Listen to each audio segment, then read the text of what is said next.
I went to my granddaughter's wedding at the Drake Hotel in Chicago, carrying a custom diamond pendant that belonged to my late wife. But at the grand ballroom doors, my own son blocked my path.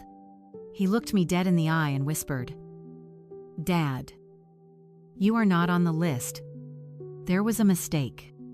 Go home." 200 of the city's elite guests stared at me. I did not yell. I did not beg. I just said, "It is fine." Son. I walked out into the freezing night, got into my car, and called my attorney. The next morning, my son received a letter that completely destroyed his life. Before I continue this story, let me know where you are watching from in the comments below. Hit like and subscribe if you have ever had to stand up to family who underestimated your worth. I am Arthur. I am 72 years old, and somehow still healing from wounds my family inflicted. As a successful corporate founder, I thought I had given them everything, but I only fed their greed. Let me tell you exactly how it happened. The winter wind cutting off Lake Michigan was brutal that evening, but I barely felt it. I was 72 years old, wearing a custom Armani suit that my late wife Eleanor had always loved. In my right pocket, resting against my chest, was a worn velvet box. Inside it lay Eleanor's custom diamond pendant, the exact one she wore on our wedding day 40 years ago. I had been saving it for this very night to clasp it around the neck of my granddaughter Lily before she walked down the aisle. I stepped out of my town car and handed the keys to the valet, taking a deep breath of the crisp December air. The hotel lobby was a symphony of warmth and elegance. Soft string music drifted through the air, mingling with the low hum of wealthy conversations and the clinking of crystal glasses. I walked toward the grand ballroom, feeling a profound sense of pride. I had spent 4 decades building sterling aerospace from a single rented garage into a global manufacturing empire. I sacrificed my youth, my sleep, and countless weekends just to ensure that my family would never know the sting of poverty. Tonight was supposed to be the culmination of all that hard work. I was going to watch my beautiful granddaughter marry the man she loved at an event that I had entirely funded.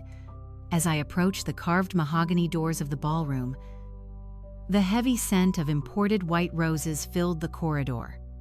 I smiled, recognizing the flowers. Then I saw him. My son Julian stood right at the entrance, looking sharp in a tailored tuxedo. For a fleeting second, my heart swelled. I thought he was waiting there to greet me, to walk me inside, and seat me at the family table. I raised my hand to wave, but as I got closer, the smile on my face slowly died. Julian's posture was rigid, his jaw was clenched, and his eyes darting nervously toward the crowd inside held absolutely no warmth. He stepped directly into my path, physically blocking the double doors with his broad shoulders. "Dad," he whispered, his voice low and tight. "What are you doing here?" The question threw me off balance. "What do you mean? What am I doing here?" "Julian, I am here for Lily's wedding." I tapped my pocket. "I brought your mother's diamonds for her." Julian swallowed hard, glancing over his shoulder before turning back to me. His expression hardened into a mask of cold indifference. "Dad, you are not on the list." I stared at him, trying to process the words. I thought it was a joke, a poor attempt at wedding day humor. "Not on the list." "Julian, I am the grandfather of the bride. There was a mistake with the seating chart," he said without breaking eye contact. "The venue is at strict capacity. The fire marshal is very particular about these things. There is literally no chair for you in there. Go home. Dad, go home before you cause a scene and ruin Lily's night." My blood ran cold. The sheer absurdity of his words hung in the air like a physical blow. A mistake. Strict capacity. 6 months ago, Julian had come to my house begging for financial help. He told me Lily needed capital for her new tech startup and a budget for the wedding. Without a second thought, I had my bank wire $1.5 million directly into his personal account. I funded every single aspect of this lavish affair. The champagne flowing inside, the imported roses filling the halls, the orchestra playing in the background. I paid for all of it. And now the man who took my money was standing in the doorway telling me there was no chair for me. Before I could formulate a response, a figure stepped out from the shadows of the ballroom entrance. It was my daughter-in-law, Chloe. She was draped in a designer silk gown holding a glass of champagne. She slipped her arm through Julian's and looked at me with an expression of pure, unadulterated disgust. It was the kind of look you give a beggar who has wandered too close to your table at a fine dining restaurant. "Arthur, what part of go home do you not understand?" She sneered, her voice dripping with venom. "This is an exclusive event. We cannot have you wandering around confusing the guests. We have important people here tonight." I looked past her shoulder into the brightly lit ballroom. The doors were open wide enough for me to see the crowd. These were not just friends of the bride and groom. I recognized faces. I saw venture capitalists I used to negotiate with. I saw manufacturing magnates and former partners from Sterling Aerospace. These were my peers, my colleagues, the elite circle of the Chicago business world, and they were watching me. I could see them whispering to each other, covering their mouths with their hands, pointing subtly at the founder of the company, being turned away at the door like a common wedding crasher. The humiliation burned my cheeks, but it was quickly swallowed by a glacial clarity. Chloe leaned in closer, her heavy perfume turning my stomach. "Security is standing right over there. Arthur, if you do not turn around and walk out those doors right now, I will have them escort you off the premises. Do not test me." Any other father might have screamed.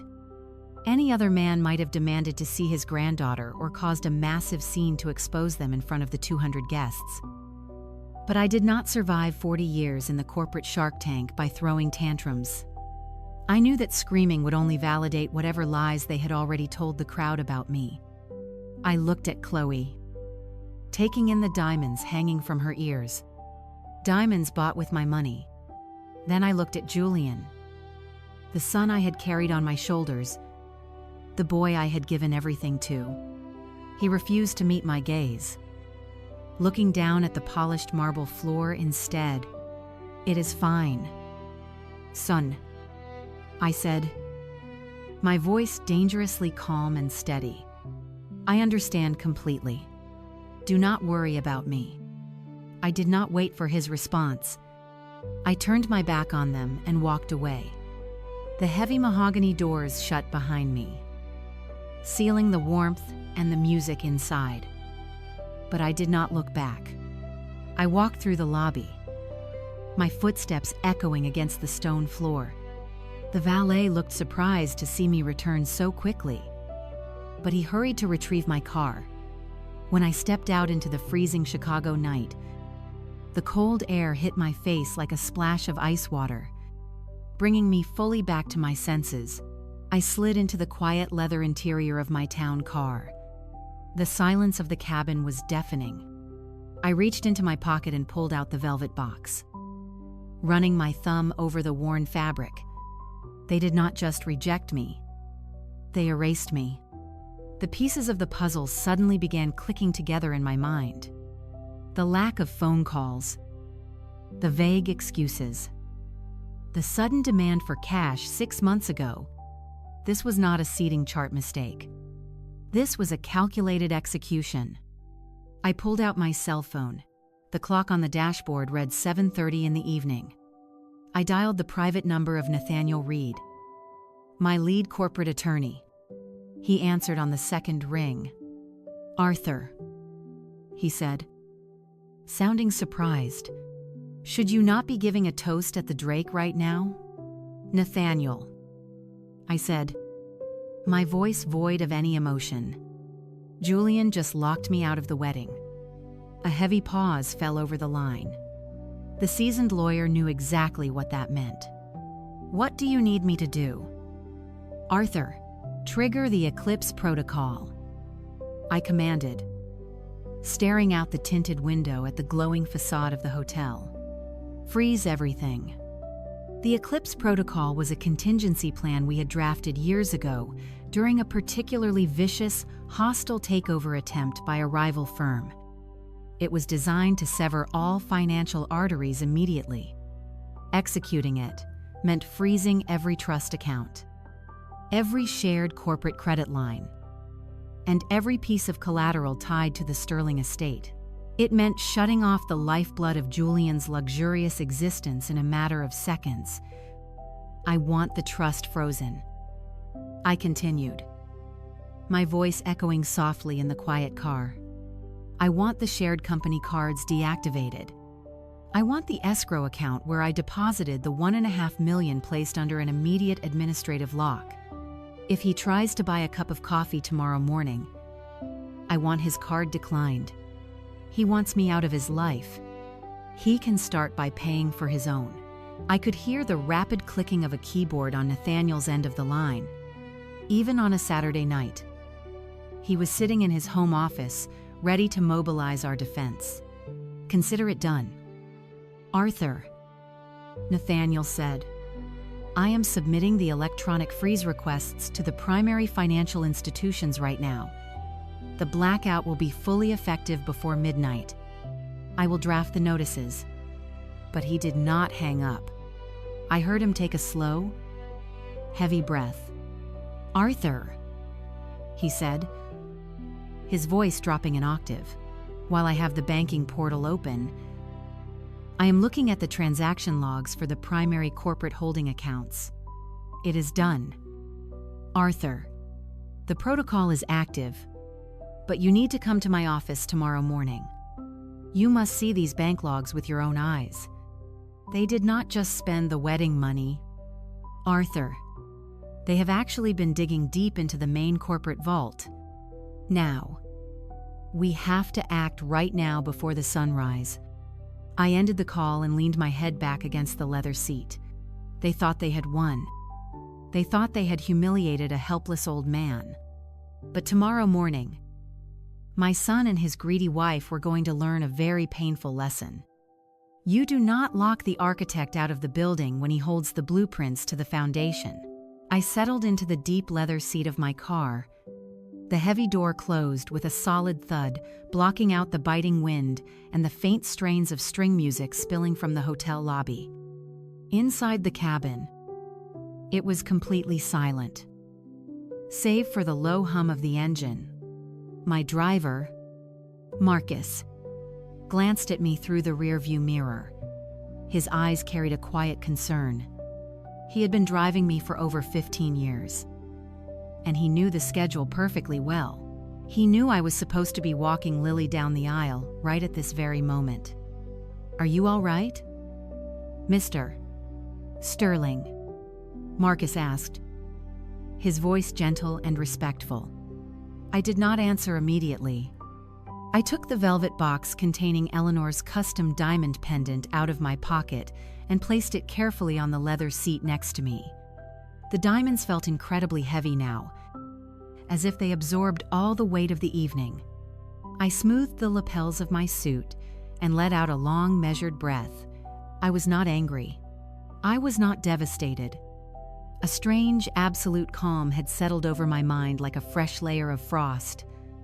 I am perfectly fine. "Marcus," I said, keeping my voice entirely steady, "drive me to the Gold Coast. Take the long way through the city. Right away." "Sir," he replied, shifting the car into gear and pulling smoothly away from the curb. I watched the glowing facade of the hotel shrink in the side mirror, My son and my daughter-in-law were inside that golden box, drinking expensive champagne bought with my money, entertaining the elite circles of the city while tossing me into the cold. It was a flawless execution of disrespect, but it was not an emotional outburst. It was a calculated test. As the car glided through the illuminated streets of downtown Chicago, I stared at the towering glass skyscrapers that defined the financial district. I had spent 4 decades of my life conquering this city, building sterling aerospace from a single rented garage into a multi-million-dollar international manufacturing empire was not a matter of luck. It took 40 years of ruthless negotiation, sleepless nights, and a relentless drive to succeed. I sacrificed my own youth so that my family would never have to experience the suffocating grip of poverty that I grew up with. I remembered the early days when Eleanor and I lived in a cramped one-bedroom apartment. I remembered working consecutive night shifts, drafting schematics with my own tired hands while Julian slept safely in his crib. I paid for his elite private schools, his Ivy League education, his sports cars, and his luxury vacations. I gave him a life completely insulated from hardship. I built a fortress of wealth around him, hoping it would make him a strong, secure man. Instead, it made him incredibly weak and dangerously greedy. Looking out at the city lights reflecting on the dark water of Lake Michigan, I realized the bitter truth. The incident at the ballroom doors was not a sudden misunderstanding about a seating chart or a strict fire marshal capacity limit. Chloe's sneering face and Julian's refusal to meet my eyes told a much deeper story. They were probing the perimeter. They were testing the fences to see if the old man was finally too weak, too tired, or too senile to fight back. They thought my grief over losing Eleanor had softened my spine. They assumed I would just go home, cry quietly in my study, and accept my forced retirement from the family hierarchy. They calculated that I would avoid a public scandal at all costs. They were right about the scandal. I despise public theatrics. But they were fundamentally wrong about my willingness to surrender. You do not survive 40 years in the global manufacturing industry by turning the other cheek when someone tries to cut your throat. I reached into my breast pocket and pulled out my cell phone. There was no room for sorrow when survival was on the line. The row iron gates swung open silently, welcoming me into a home that suddenly felt too large and too empty. I stepped out of the car, thanked Marcus for his loyalty, and walked through the heavy oak front doors. The house was completely dark, save for the ambient moonlight filtering through the tall windows. I did not bother turning on the main lights. I walked straight down the hallway and entered my home office. The rich scent of aged leather and mahogany usually brought me comfort, but tonight it offered no solace. I began to pace the length of the Persian rug, the rhythmic sound of my footsteps echoing against the walls lined with decades of corporate awards and framed patents. My mind was racing, trying to untangle the web of deception that had just ensnared me. How did a man who spent 40 years anticipating the treacherous maneuvers of global competitors miss a betrayal taking root inside his own family? The answer was painful but simple. I had taken off my armor around my own blood.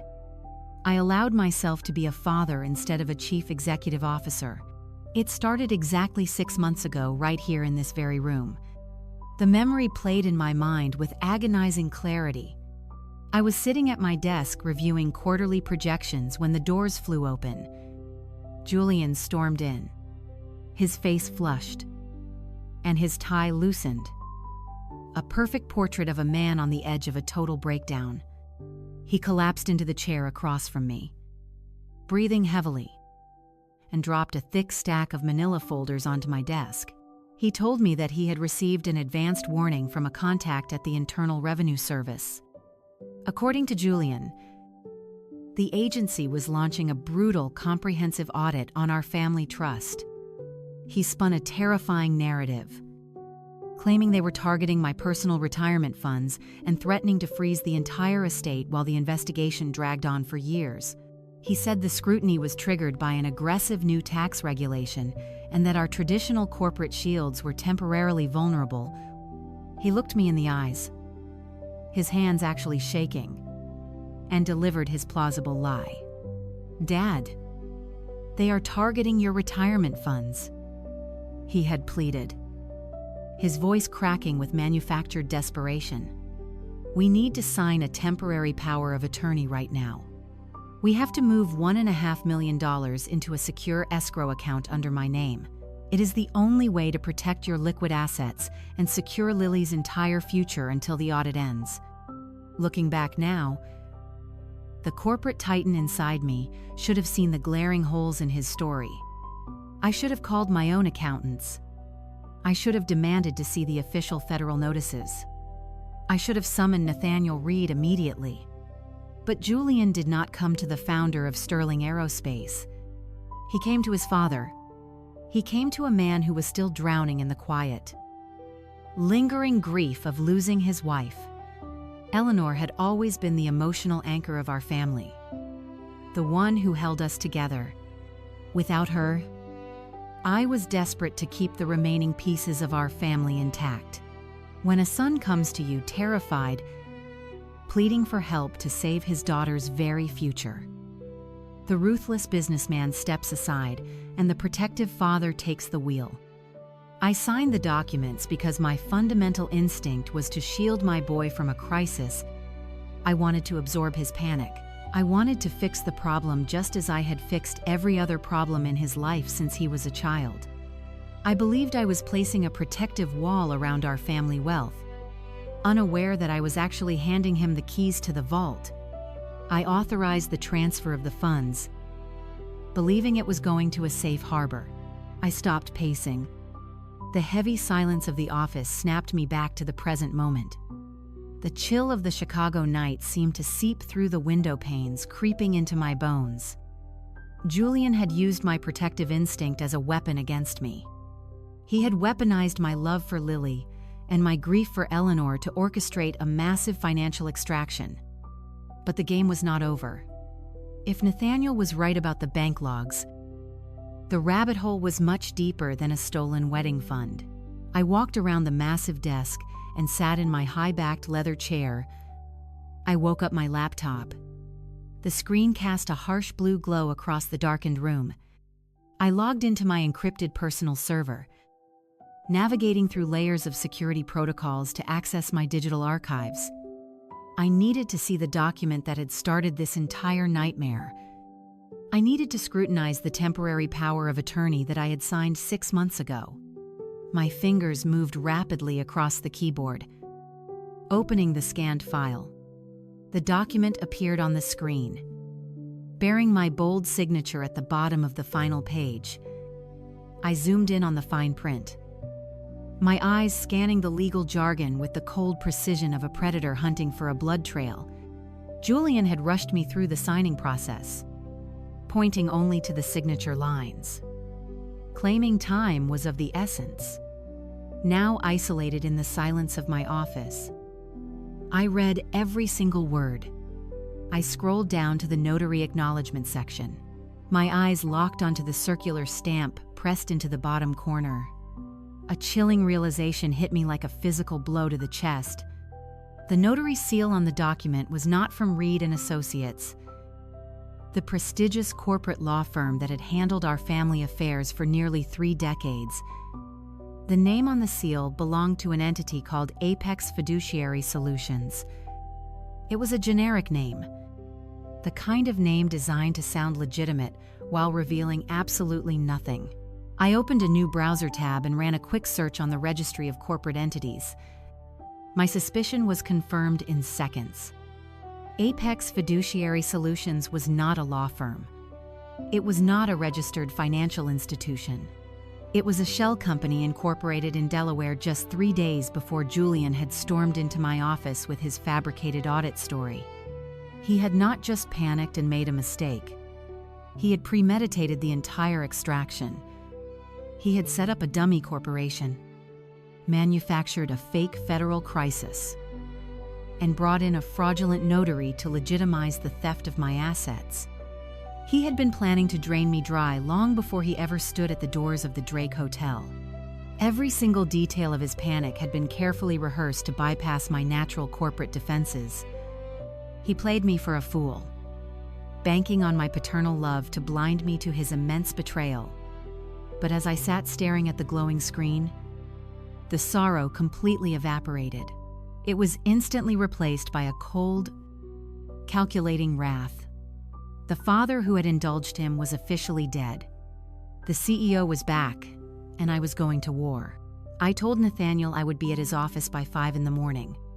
Placing my phone on the polished mahogany desk, I leaned back in my leather chair, the silence of the house pressed against my ears like a physical weight, digging deep into the main corporate vault. Those words spoken by my attorney echoed continuously through my mind. They were not just content taking the money I had transferred for my granddaughter's future. They were systematically dismantling the financial foundations of Sterling Aerospace. My son was actively raiding the empire I built. I closed my eyes and let out a long, measured breath. The initial shock was beginning to fade away completely, replaced by a cold, analytical clarity. I needed to map out how they managed to orchestrate such a massive deception right under my nose. I was a man who noticed everything.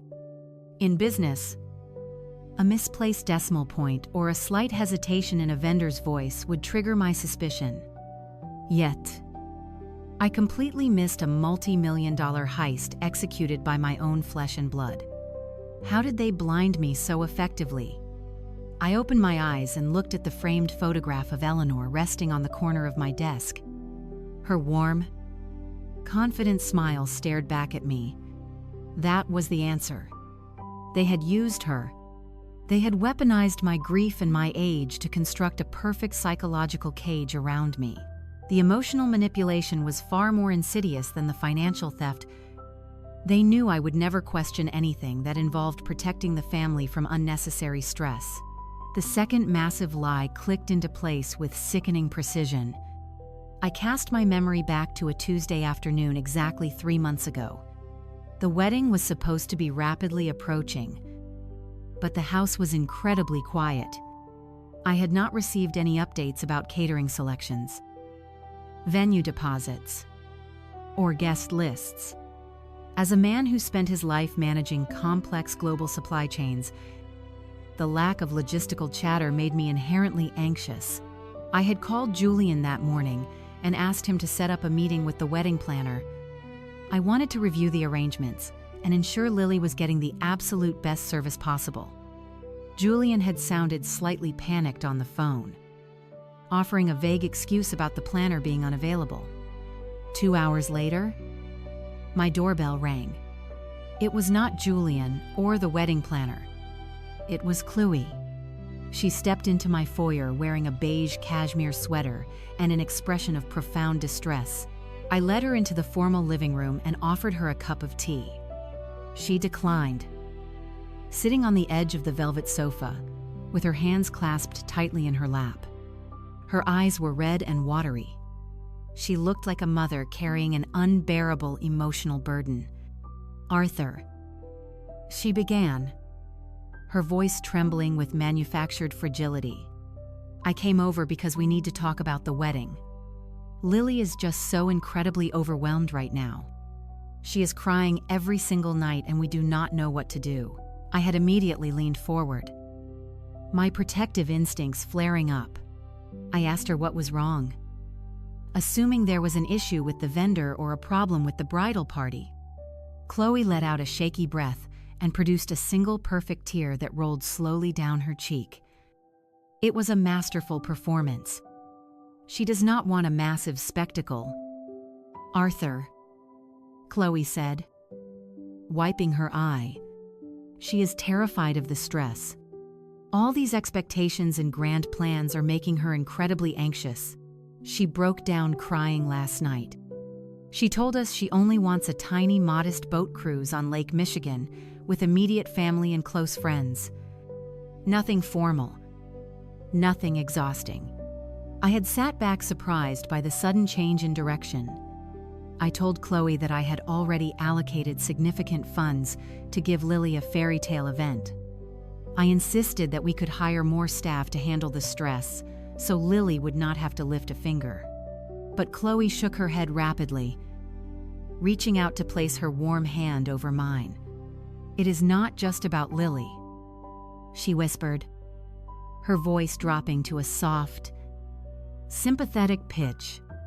"Arthur, we are so incredibly worried about you. You have been so tired lately. Losing Eleanor took such a massive toll on your heart and your stamina. A huge society wedding with hundreds of guests would be exhausting for you. We cannot bear the thought of putting your health at risk just to host a party. Lily wants it small because she wants you to be comfortable and safe. We just want to protect you. And besides, Arthur, I noticed your joints have been aching. I brought you these custom joint pain supplements from a specialist. They will help you feel so much better." I sat in my dark office tonight remembering how those poisoned words had made me feel. They had wrapped their betrayal in a blanket of fake filial piety. They used the devastating loss of my wife to convince me that I was a fragile, broken old man who needed to be shielded from the world. They preyed on my deepest insecurities. Since Eleanor passed away, I had felt a lingering exhaustion that made the world seem heavier. Chloe took that natural grief and twisted it into a narrative of physical and mental decline. She made me believe that my own granddaughter was scaling back her dreams purely out of concern for my failing health. And those supplements, my response that afternoon, 3 months ago, now felt like a dagger twisting in my ribs. I had swallowed the lie completely, and I had swallowed her pills. I had patted Chloe's hand and told her not to worry. I told her that if Lily wanted a quiet boat cruise, then that is exactly what she would get. I promised to step back completely, to stop asking about the planning, and to let them handle the small, intimate gathering without any pressure from the corporate patriarch. I gave them total, unconditional space. I handed them the shadows they needed to operate without my supervision. I wrote the check, and I walked away believing I was being a supportive and understanding father. The psychological warfare was brilliant. By convincing me that I was too old and too emotionally fragile to participate, they effectively neutralized my oversight. I stopped asking questions. I stopped requesting receipts. I stopped contacting the vendors. I sat alone in my quiet house, grieving my wife, taking those mind-numbing pills, and preparing for a modest cruise. All the while, they were using my money to finance an extravagant high society gala. They used my isolation to plunder the family wealth while smiling in my face and claiming they were trying to protect my fragile heart. The anger rolling through my veins now was different from the initial shock at the hotel doors. This was a deep, sustained fury. It was the righteous anger of a man who realizes his compassion has been mocked and his legacy has been looted by the people he trusted most. I stood up from my desk and walked over to the tall windows, looking out over the moonlit streets. The pieces of their elaborate facade were crumbling one by one.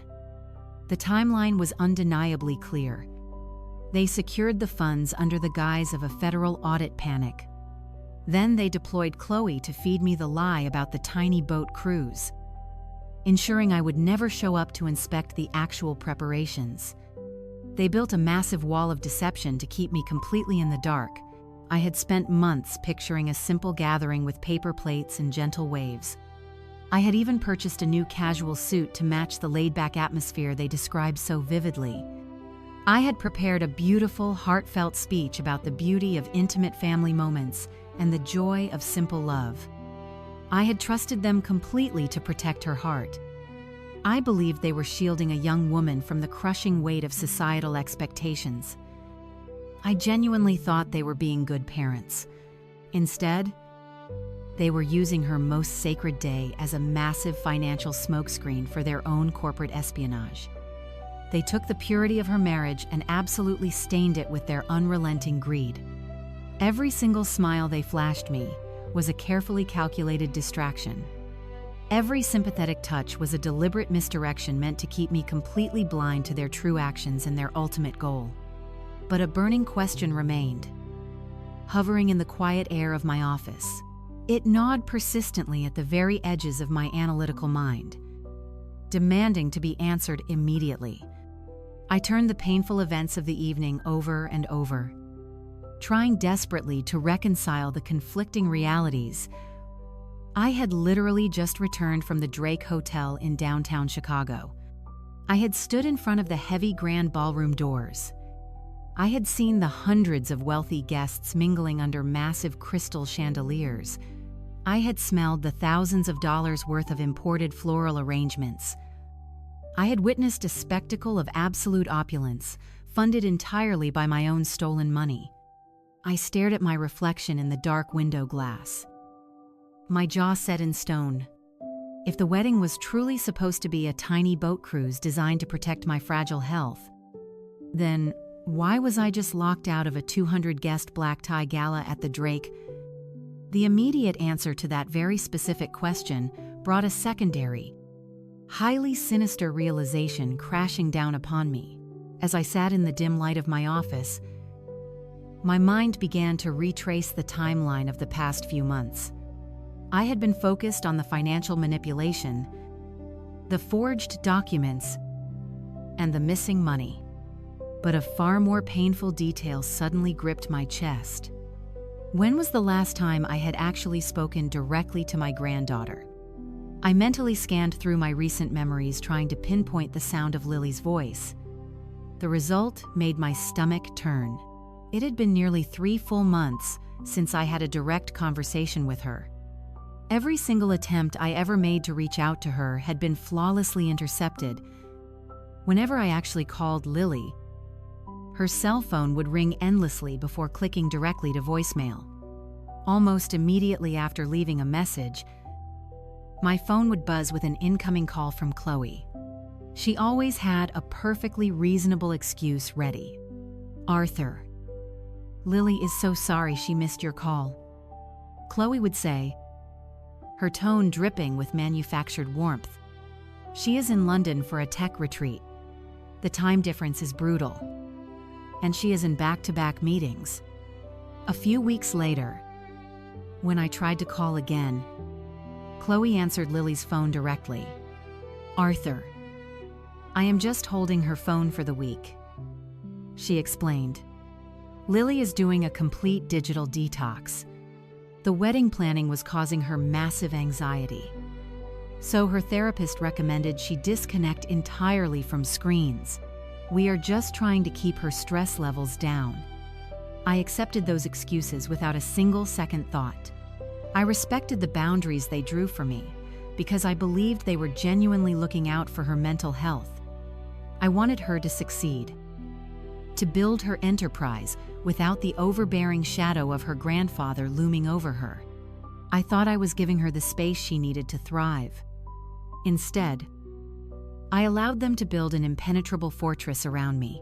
They orchestrated a complete communication blackout. By feeding me these continuous lies, Julian and Chloe severed my only direct line to the person I loved most. They isolated me completely, ensuring Lily and I could never compare notes and never accidentally uncover the massive deception they were running in the background.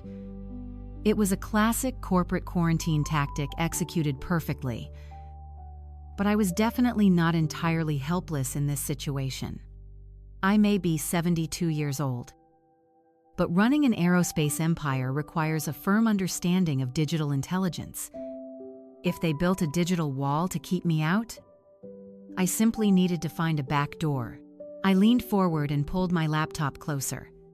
I opened a private browser window. I knew Lily was highly active on social media, documenting her journey as an entrepreneur. I typed in her handle and hit enter. The screen loaded, but instead of her photo grid, a blank profile page appeared with a simple padlock icon. They had blocked my personal accounts from her page entirely to maintain their quarantine. I did not let frustration slow me down. I quickly opened a new tab and navigated to a generic email provider. Within 5 minutes, I generated a completely anonymous email address. I used that address to register a brand new untraceable profile on the social media platform. I chose a random landscape for the profile picture and typed in a fictitious name. It was a burner account, a simple ghost in the machine. But it was all the leverage I needed to bypass their digital barricade. I typed Lily's handle into the search bar of my anonymous account and clicked the search icon. This time, the firewall crumbled. Her page loaded instantly, revealing a chronological grid of her life. The very first thing I quickly noticed was the location tags. There were no cobblestone streets of London. There were no startup retreats in distant countries. Every single photograph was geotagged right here in the Chicago area. I clicked on a photo posted 6 weeks ago around the time Chloe had sworn Lily was across the Atlantic. The image showed my granddaughter smiling brightly outside a popular cafe in Lincoln Park, holding a coffee cup. The familiar brick facades clearly visible in the background. The caption read, "Loving the autumn vibes in the city today. So much to plan, but so excited for the future." I kept scrolling, the betrayal deepening with every click. I moved to the period when Chloe claimed Lily was undergoing a strict digital detox. The lie shattered completely. During that exact 2-week window, Lily had posted nearly every single day. There were pictures of cake tastings, dress fittings, and floral arrangements. She was not disconnected from screens.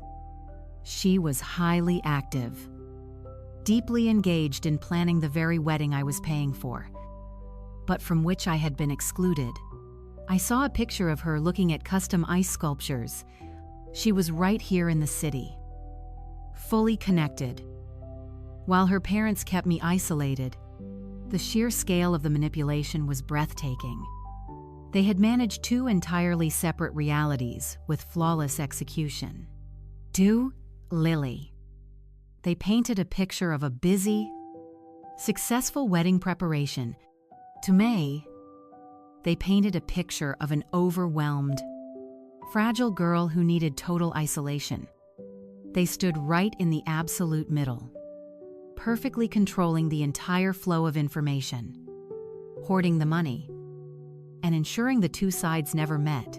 As I scrolled closer to the present day, searching desperately for any mention of the wedding itself, the anger I felt began to morph into a chilling sense of dread. I reached the most recent posts uploaded in the last 48 hours. There were beautiful shots of the rehearsal dinner, images of her smiling bridesmaids, and a video of Julian giving a toast. But it was the post from yesterday afternoon, less than 24 hours before I stood in my suit at the doors of the hotel, that made the blood run cold in my veins. It was a candid photograph of Lily sitting alone by a window, looking softly into the distance. The caption below the picture read, "So incredibly sad that Grandpa is too sick to make it to my big day tomorrow. He is fighting so hard, and I am praying for his recovery every minute. I love you, Grandpa. I know you will be there in spirit. Sick. Praying for his recovery. Fighting so hard." The words burned into my retinas. I am 72 years old, but I am in peak physical condition. I swim every morning without fail. I manage a global corporate portfolio with absolute precision. The only haze I had felt was chemically induced by the very joint supplements Chloe had handed me. I am not sick. I am not fighting for my recovery. I stared at the bright screen, my breath catching in my throat as the true, horrifying depth of their deception finally revealed itself in full. What exactly did my son and daughter-in-law tell my innocent granddaughter? The horrifying question hung in the quiet air of my office, like a physical weight pressing down on my chest. What exactly did my son and daughter-in-law tell my innocent granddaughter to explain my absence?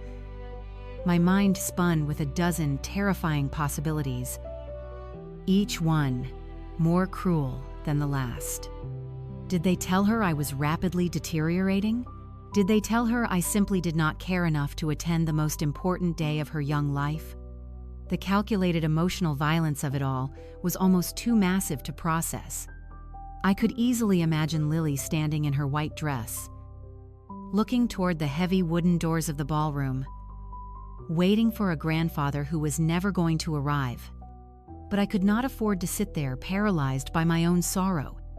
Grief is a luxury reserved for the victorious and a sin.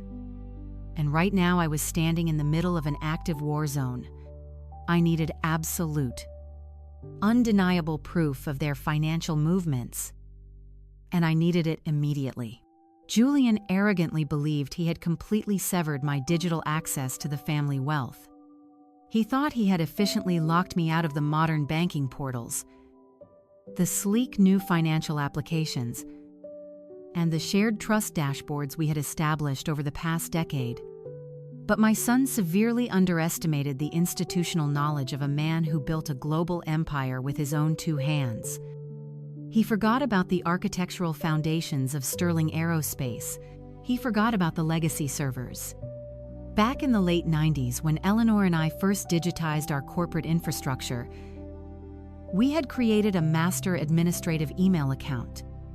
It was a digital failsafe, an archaic master key designed to automatically receive blind carbon copies of major vendor contracts and high-level financial approvals tied to the original corporate trust architecture.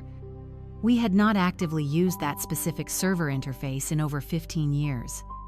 Julian, being of a generation that relies entirely on cloud-based convenience, never even knew the ghost server existed. I leaned forward and opened a secure terminal on my laptop. I typed in the ancient web address, my fingers moving across the keyboard strictly from ingrained muscle memory. I entered the complex alphanumeric password that I had memorized 2 decades ago. The screen blinked black for a fraction of a second before loading a painfully outdated gray interface. It felt like stepping into a digital graveyard, but the system was fully functional. I clicked on the master administrative inbox. My heart hammered against my ribs as endless lines of automated text began to populate the screen.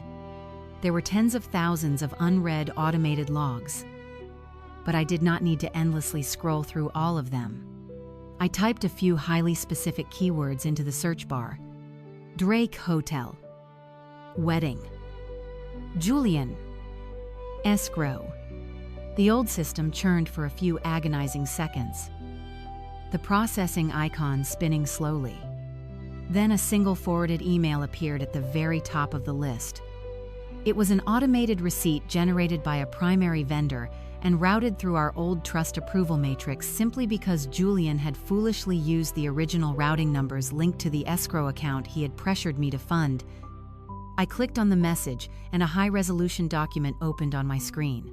It was an official invoice from an extremely exclusive event production company located in the wealthiest district of Chicago.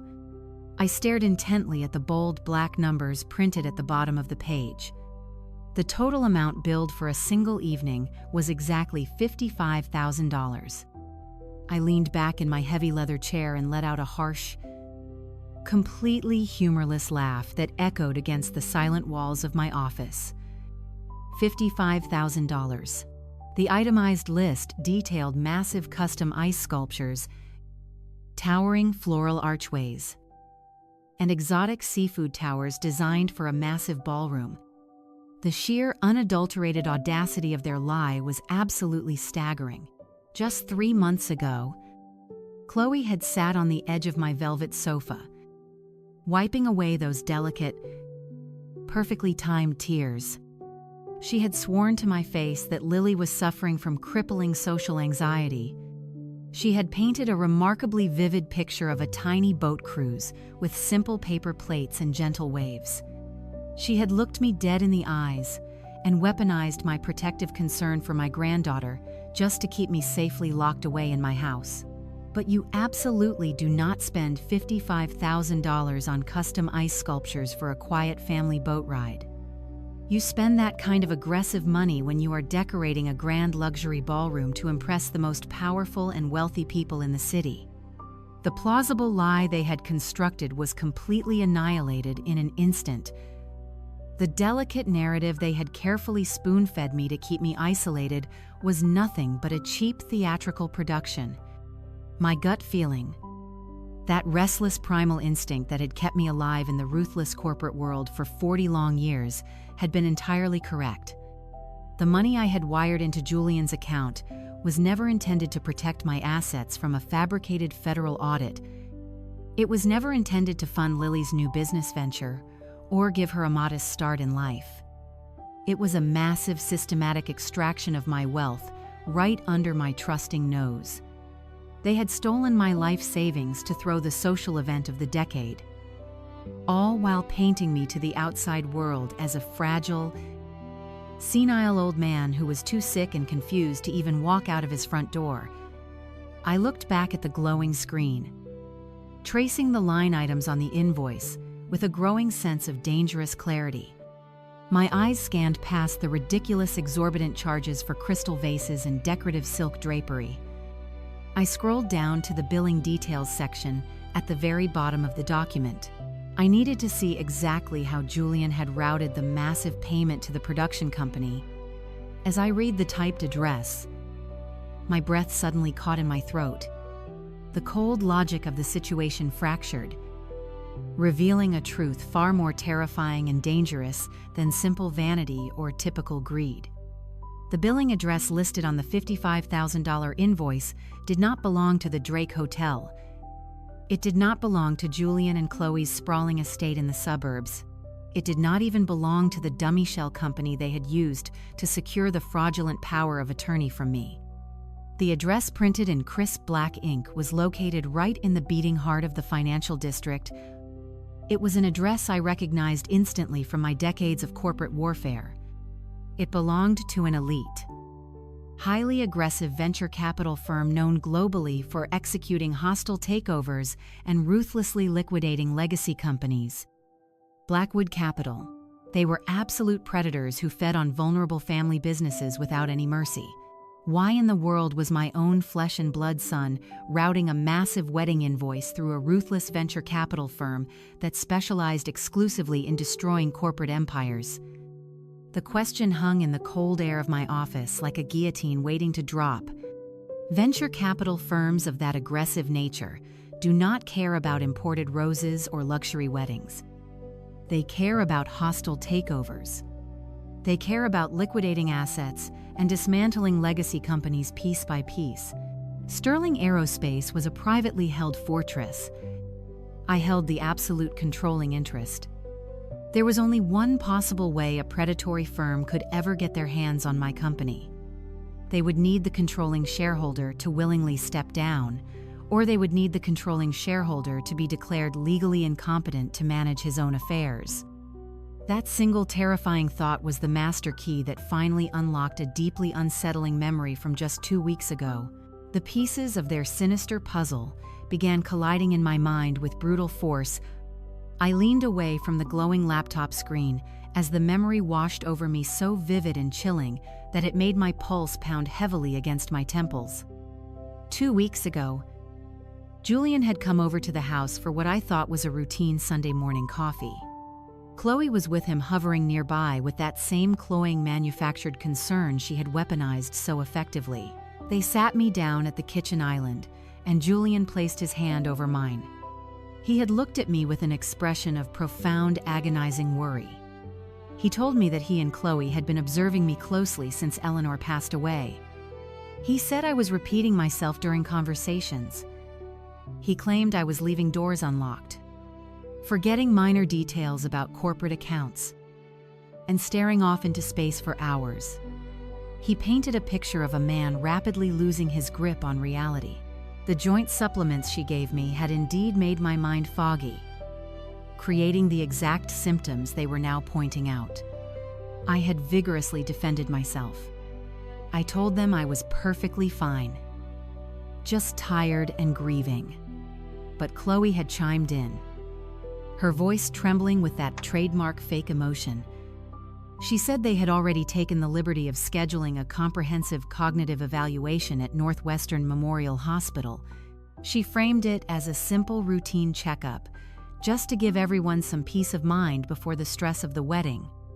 They insisted they would not take no for an answer. They cornered me with their faux love, making me feel like a stubborn, aging burden if I refused to comply with their wishes. So I went. I sat in the sterile, brightly lit examination room while a highly respected neurologist ran me through a battery of extensive cognitive tests. I answered memory prompts, solved complex spatial reasoning puzzles, and discussed my daily routine in granular detail. I had purposefully stopped taking Chloe's supplements 2 days prior because they upset my stomach. Completely unaware that skipping those pills was clearing the chemical disruptor from my blood, Julian and Chloe waited out in the corridor, supposedly wringing their hands with anxiety over my declining mental state. After nearly 2 hours of rigorous testing, the neurologist smiled warmly and handed me my file. He told me that my cognitive function was completely flawless. He said my mind was as sharp as a man half my age, and my memory retention was in the highest possible percentile. He assured me there was absolutely zero evidence of dementia, Alzheimer's, or any other cognitive decline. I had felt a massive wave of relief wash over me. I thanked the doctor, gathered my coat, and walked out into the corridor to share the wonderful news with my son and daughter-in-law. I expected to see tears of joy. I expected a tight embrace and a heavy sigh of collective relief from the family that claimed to be so desperately worried about my health. But as I stepped out of the examination room, I did not immediately call out to them. I caught their reflection in the heavy glass door of the adjacent clinic. They were standing near the elevator bank, whispering furiously to each other. They had not seen me approach. I watched their faces in the reflection, and what I saw chilled me to the absolute core of my being. There was no relief on Julian's face. There was pure, unadulterated fury. His jaw was clenched so tightly, the muscles bulged, and his face was flushed with dark red anger. Chloe was gripping his arm, her eyes wide with absolute panic. She was shaking her head rapidly, her mouth forming panicked words that I could not hear through the glass. They looked like two criminals whose master plan had just been catastrophically derailed. When I pushed the door open and announced my perfect bill of health, their expressions shifted instantly. The fury vanished, replaced by tight, incredibly forced smiles and hollow congratulations.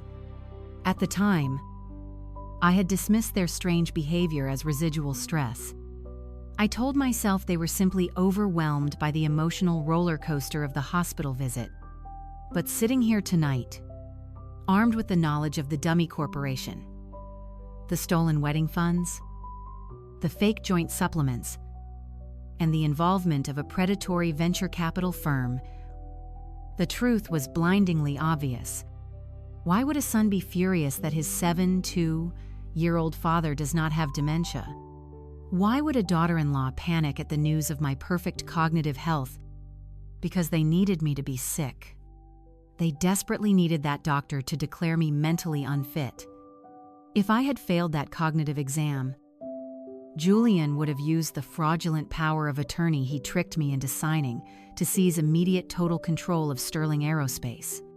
He would have used my medical diagnosis to bypass the board of directors and hand the keys of my empire directly to Blackwood Capital. The money was just the down payment for their corporate treason. The fake boat cruise was designed to keep me isolated while they finalized the hostile takeover behind my back. They were trying to medically and legally erase me. My hands were shaking, not from fear, but from a towering righteous rage.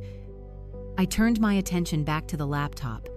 If they were willing to go to such extreme lengths to manufacture a diagnosis, They would not have stopped after one failed hospital visit. They would have looked for another angle, another weakness to exploit in my medical history. I opened a new browser tab and navigated directly to the secure patient portal for my primary healthcare provider. I typed in my credentials, bypassed the two-factor authentication on my phone, and accessed my private medical dashboard. The portal contained decades of my medical history, including the intense grief counseling sessions I had attended immediately after Eleanor died. Those sessions were highly confidential, documenting my deepest moments of vulnerability and depression. I navigated away from the main health summary and clicked on the Security and Access Log tab at the bottom of the screen. The system generated a detailed list showing every single time my medical records had been accessed, requested, or viewed. I scrolled past my own recent login and the authorized access stamps from my primary care physician. Then my eyes locked onto a cluster of unauthorized activity from 3 days ago. There were 3 distinct aggressive attempts to bypass the security firewall and download my complete psychiatric evaluation records. The system had blocked the downloads and logged the source of the intrusion. I highlighted the numeric IP address listed next to the failed attempts. I quickly ran the numbers through a basic network tracing tool. The physical location attached to the IP address populated on the screen in bright red text. It did not originate from a hospital. It did not originate from an insurance company. It originated from the exact residential network hub registered to Julian and Chloe's sprawling suburban home. The digital footprint staring back at me from the bright monitor was the final, absolute confirmation I needed. My own son and daughter-in-law had not only stolen my money, but were actively trying to steal my sovereignty. They were methodically building a false paper trail to strip me of my rights and my freedom. I sat in the silence of my office as the darkness gave way to morning. I felt no fatigue. My adrenaline was a cold, calculated fuel. Decades ago, when a corporate competitor tried to bankrupt me, I did not react with rage. I let them believe they were winning while I bought their supply chain from underneath them. I needed that strategy now. I could not just confront them. If they knew I was aware of their conspiracy, they would accelerate their sinister timeline. They had proven they were capable of manufacturing a crisis. I needed to give them a false sense of absolute victory so they would drop their guard completely. I walked into the adjoining bathroom and splashed cold water on my face. Looking in the mirror, I practiced the posture of the fragile man they desperately wanted me to be. I let my shoulders slump. I softened my eyes, allowing a vacant, lost expression to settle over my features. I cleared my throat, making it sound raspy and weak. I was 72, and although I swam every morning without fail, I knew how to mimic frailty. I walked back into the office and picked up my phone. It was past 8 in the morning. Julian and Chloe would be waking up with champagne hangovers, basking in the glow of their stolen triumph. I took one final deep breath to steady my racing heart and tapped my son's name on the glass screen. The phone rang 3 times before it connected. "Hello?"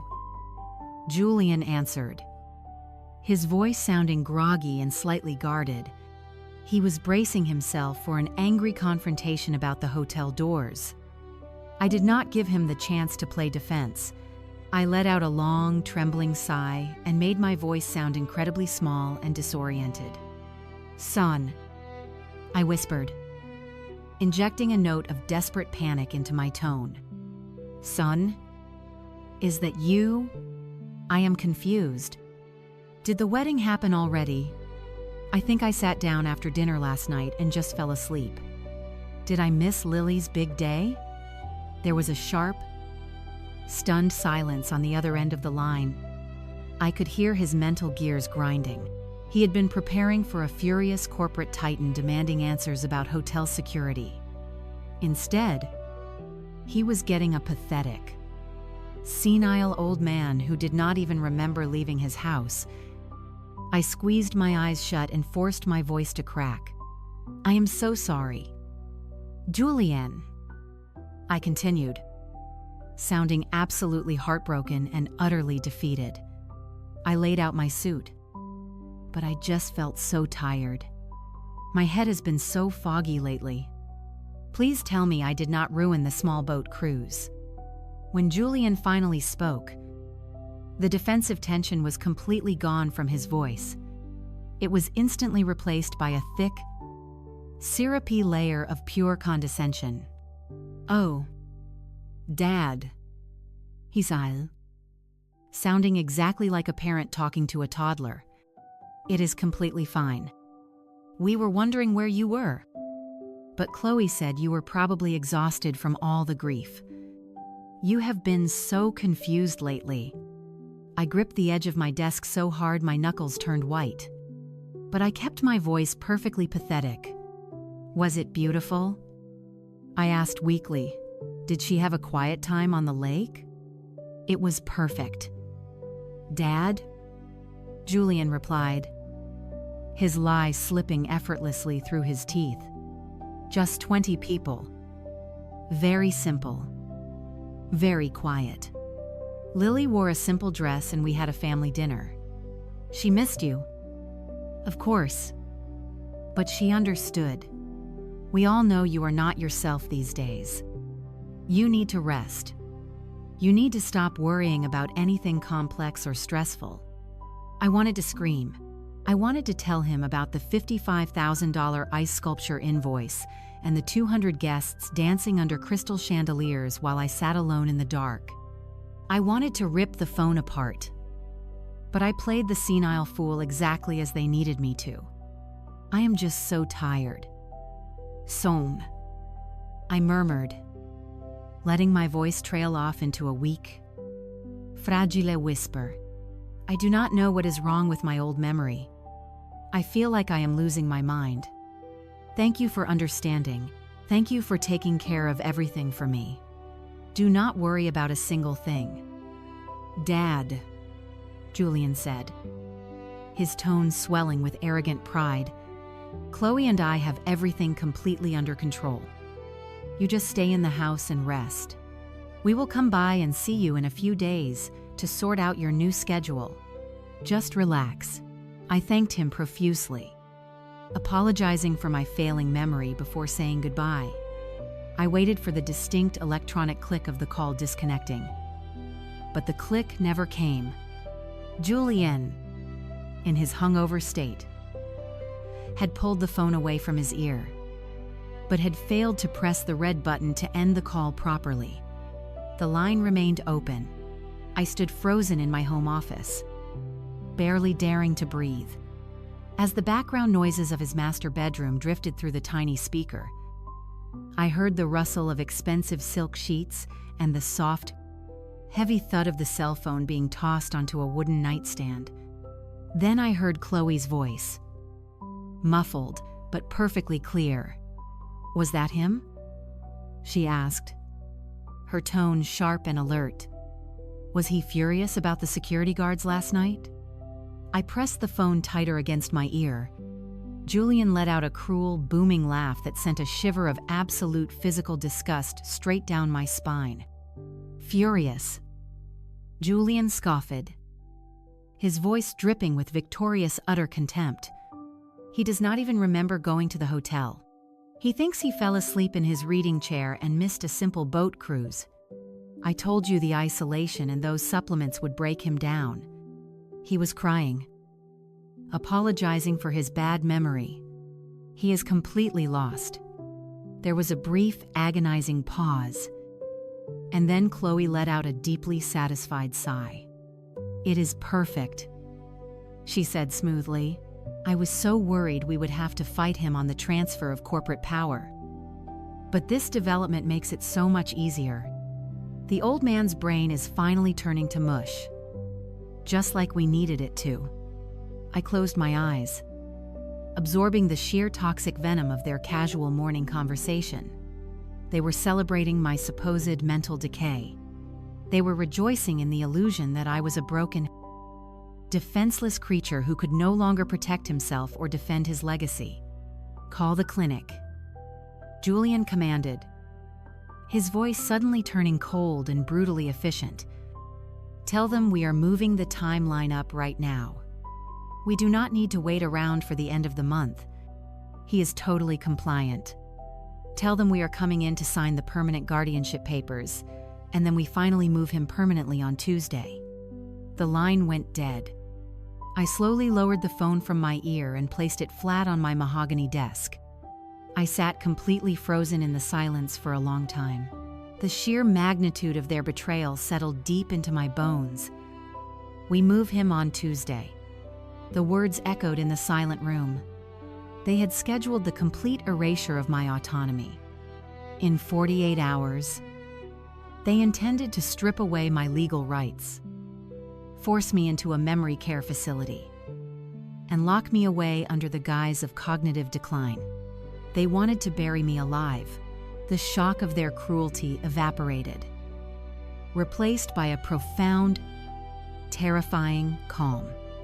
I was no longer a grieving widower, and I was no longer an indulgent father. I was the founder of Sterling Aerospace, and my own son had declared a hostile takeover of my life. I went upstairs, showered, and put on my tailored charcoal suit. I tied my silk tie with deliberate movements. I took the keys to the heavy sedan and drove through the empty, sleeping city streets.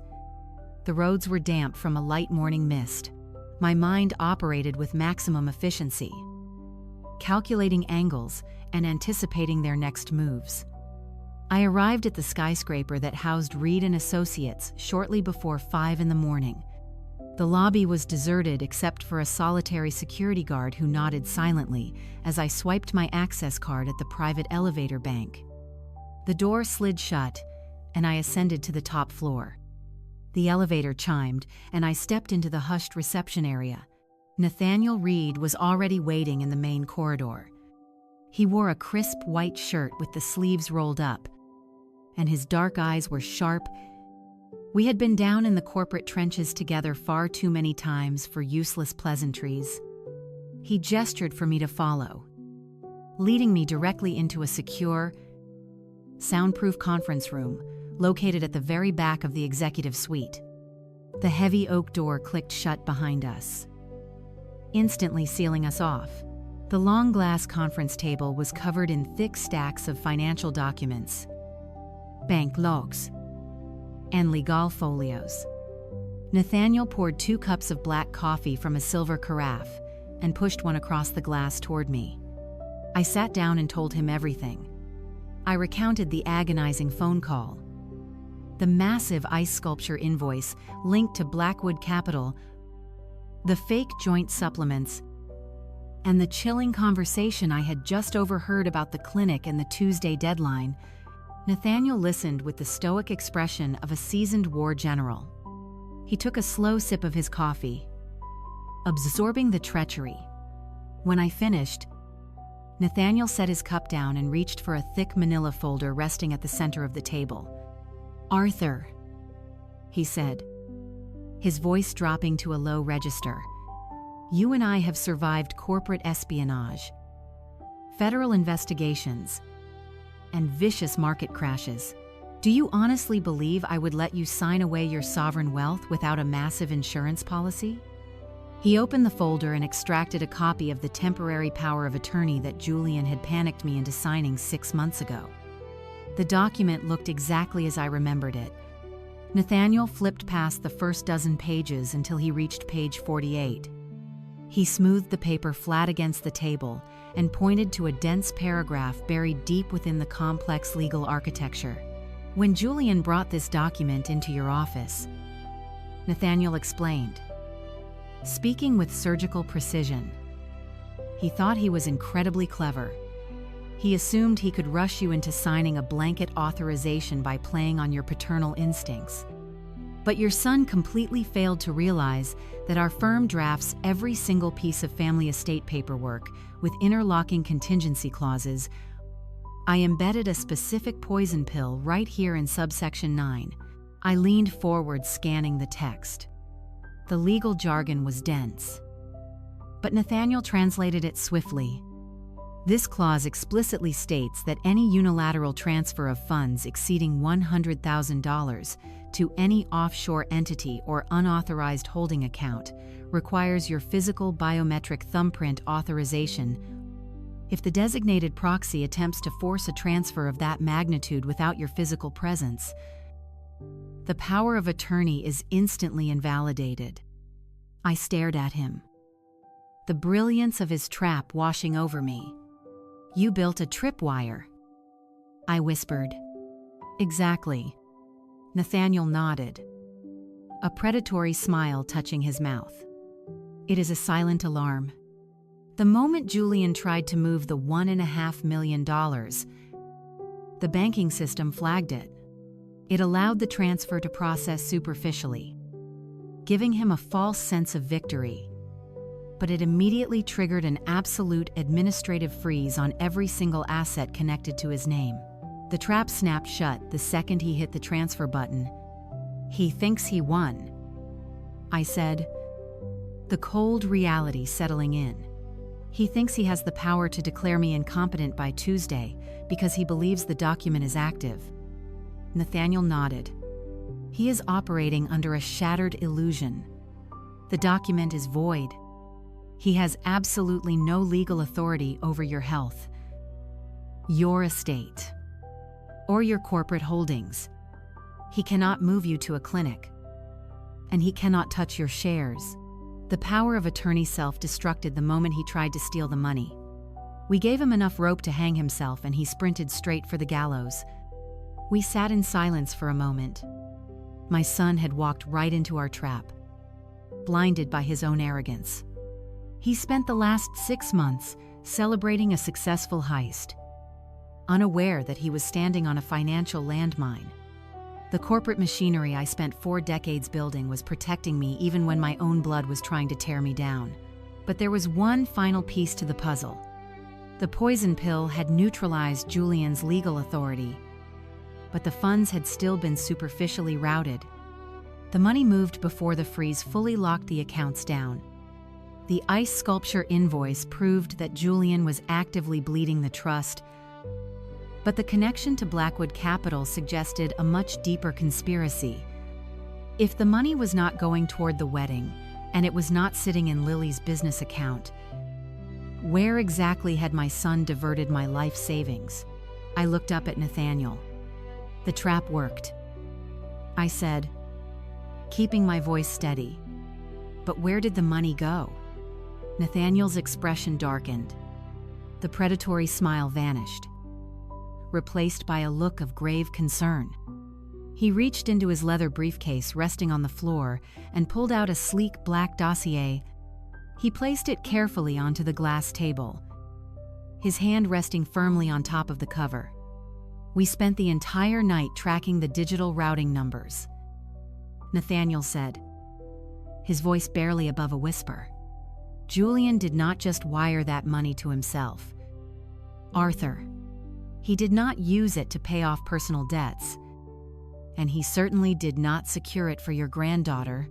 He slid the black dossier slowly across the polished glass table until it rested directly in front of me. "Arthur," Nathaniel said, his eyes locking onto mine with absolute severity. "Look where he sent the $1.5 million.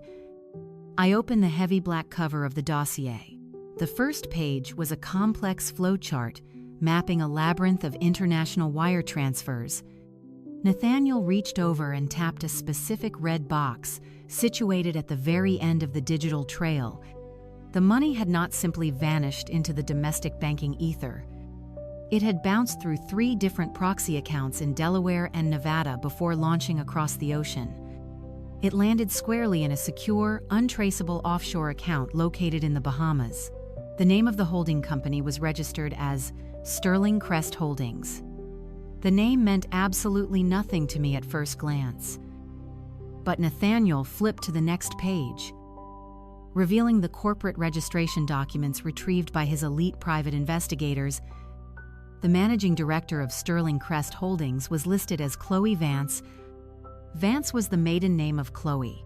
My son had completely bypassed the traditional safeguards of our family trust by using his wife's premarital identity to set up an offshore shell company.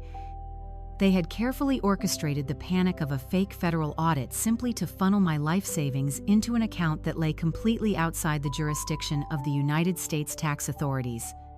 I stared at the offshore banking records as a cold fury settled over my mind. But the money was just the beginning of their deception. I turned the page and found a detailed guest list from the event at the Drake Hotel tonight. I looked at Nathaniel, demanding an explanation for the sheer volume of wealthy strangers I had seen through the glass doors. Nathaniel leaned back in his chair, his expression grave. "Arthur," he said, his voice steady. That event at the hotel was not a wedding reception. Lily and her husband had a brief 15-minute ceremony in the courtyard. But the massive gathering in the grand ballroom was something else entirely. It was a corporate networking gala. Julian used the $55,000 in ice sculptures and the hundreds of thousands in catering to throw an opulent party for the most aggressive venture capitalists in the Midwest.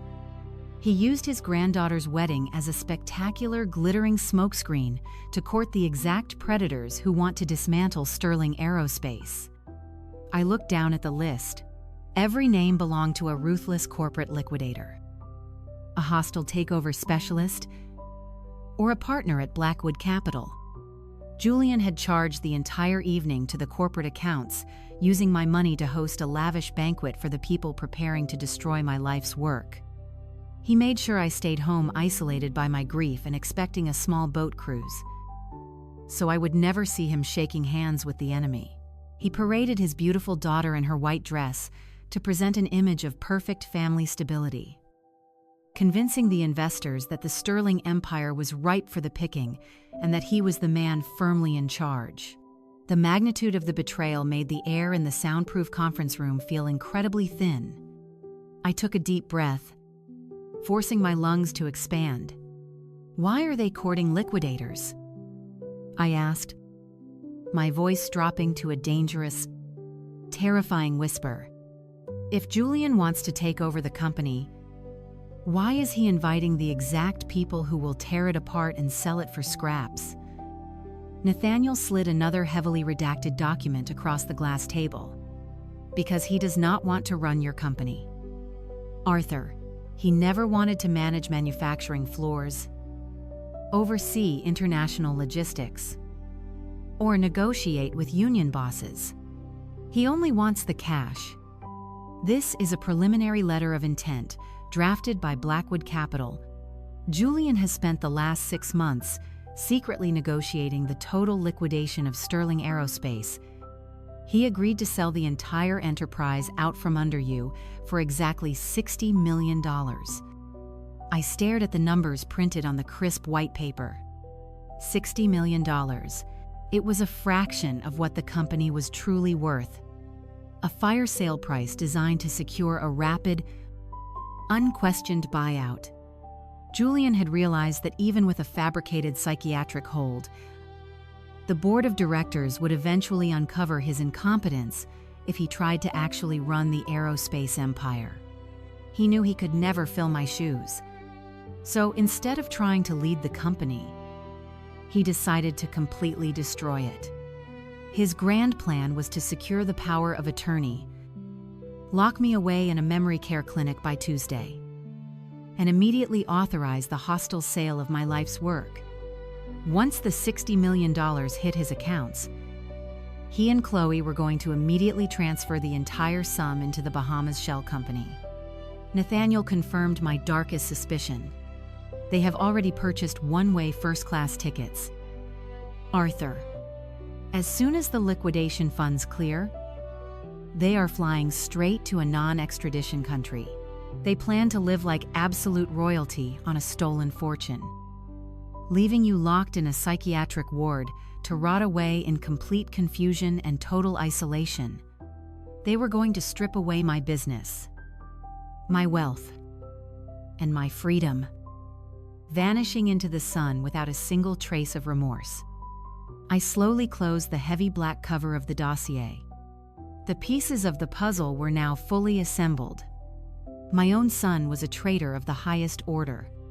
He had weaponized my love, exploited my grief over losing Eleanor, and manipulated my innocent granddaughter, all to orchestrate the perfect crime. He thought he had navigated the complex waters of corporate law and emerged completely victorious. He firmly believed that by tomorrow he would be holding a $60 million check while I was being sedated in a locked medical facility. I looked across the glass table at Nathaniel. The seasoned attorney was watching me closely, waiting for my command. The founder of Sterling Aerospace did not panic. I felt a surge of cold, focused energy radiating through my veins. The sorrow and the grief were completely gone, burned away by the white-hot necessity of immediate retaliation. When exactly is the final sale scheduled to be signed? I asked, my voice carrying the absolute authority of a man preparing for total war. Nathaniel checked his watch. Blackwood Capital is opening their doors specifically for this transaction. The final liquidation documents are scheduled to be executed on Monday at exactly 9 in the morning. I stood up from the conference table and buttoned my tailored charcoal jacket. I smoothed my silk tie, feeling the familiar, comforting weight of command settling back onto my shoulders. The trap was set. The timeline was exposed, and the enemy was currently sleeping off a champagne hangover. Unaware that their master plan had just been entirely compromised, I had spent 40 years building an empire from a single rented garage.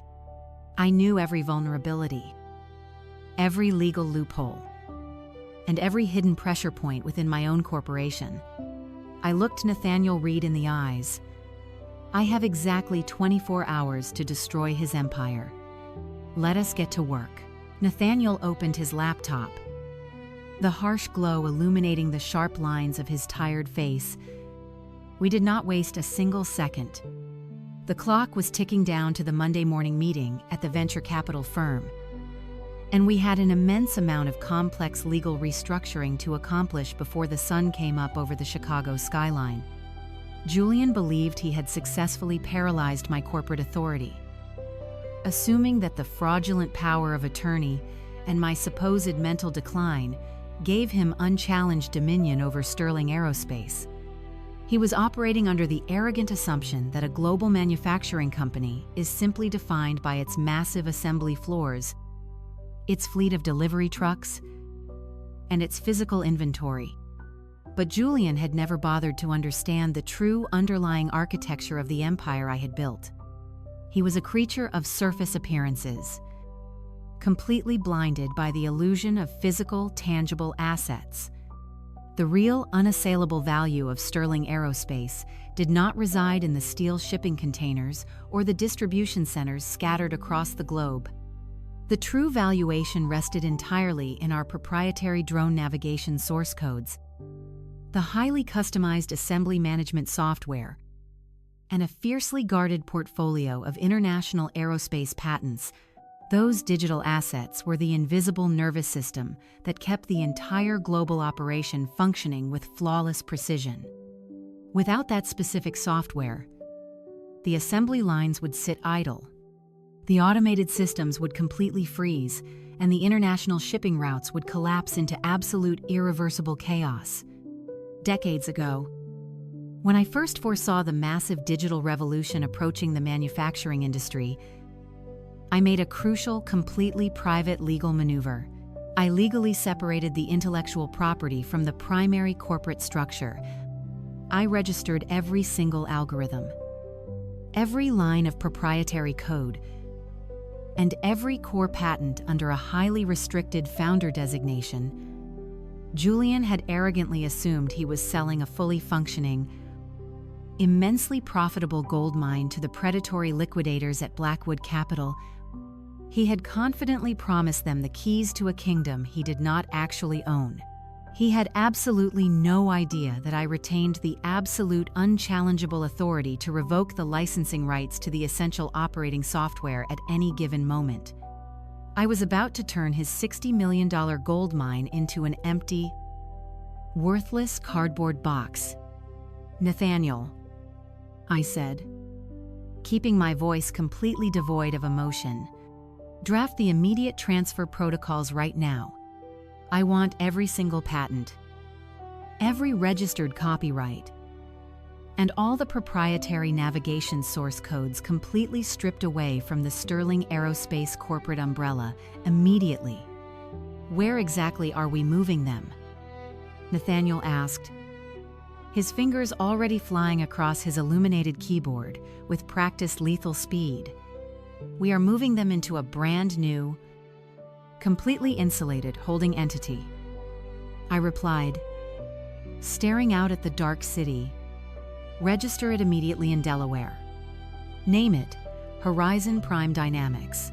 Put it solely and exclusively in my name with absolutely zero external beneficiaries and zero proxy access.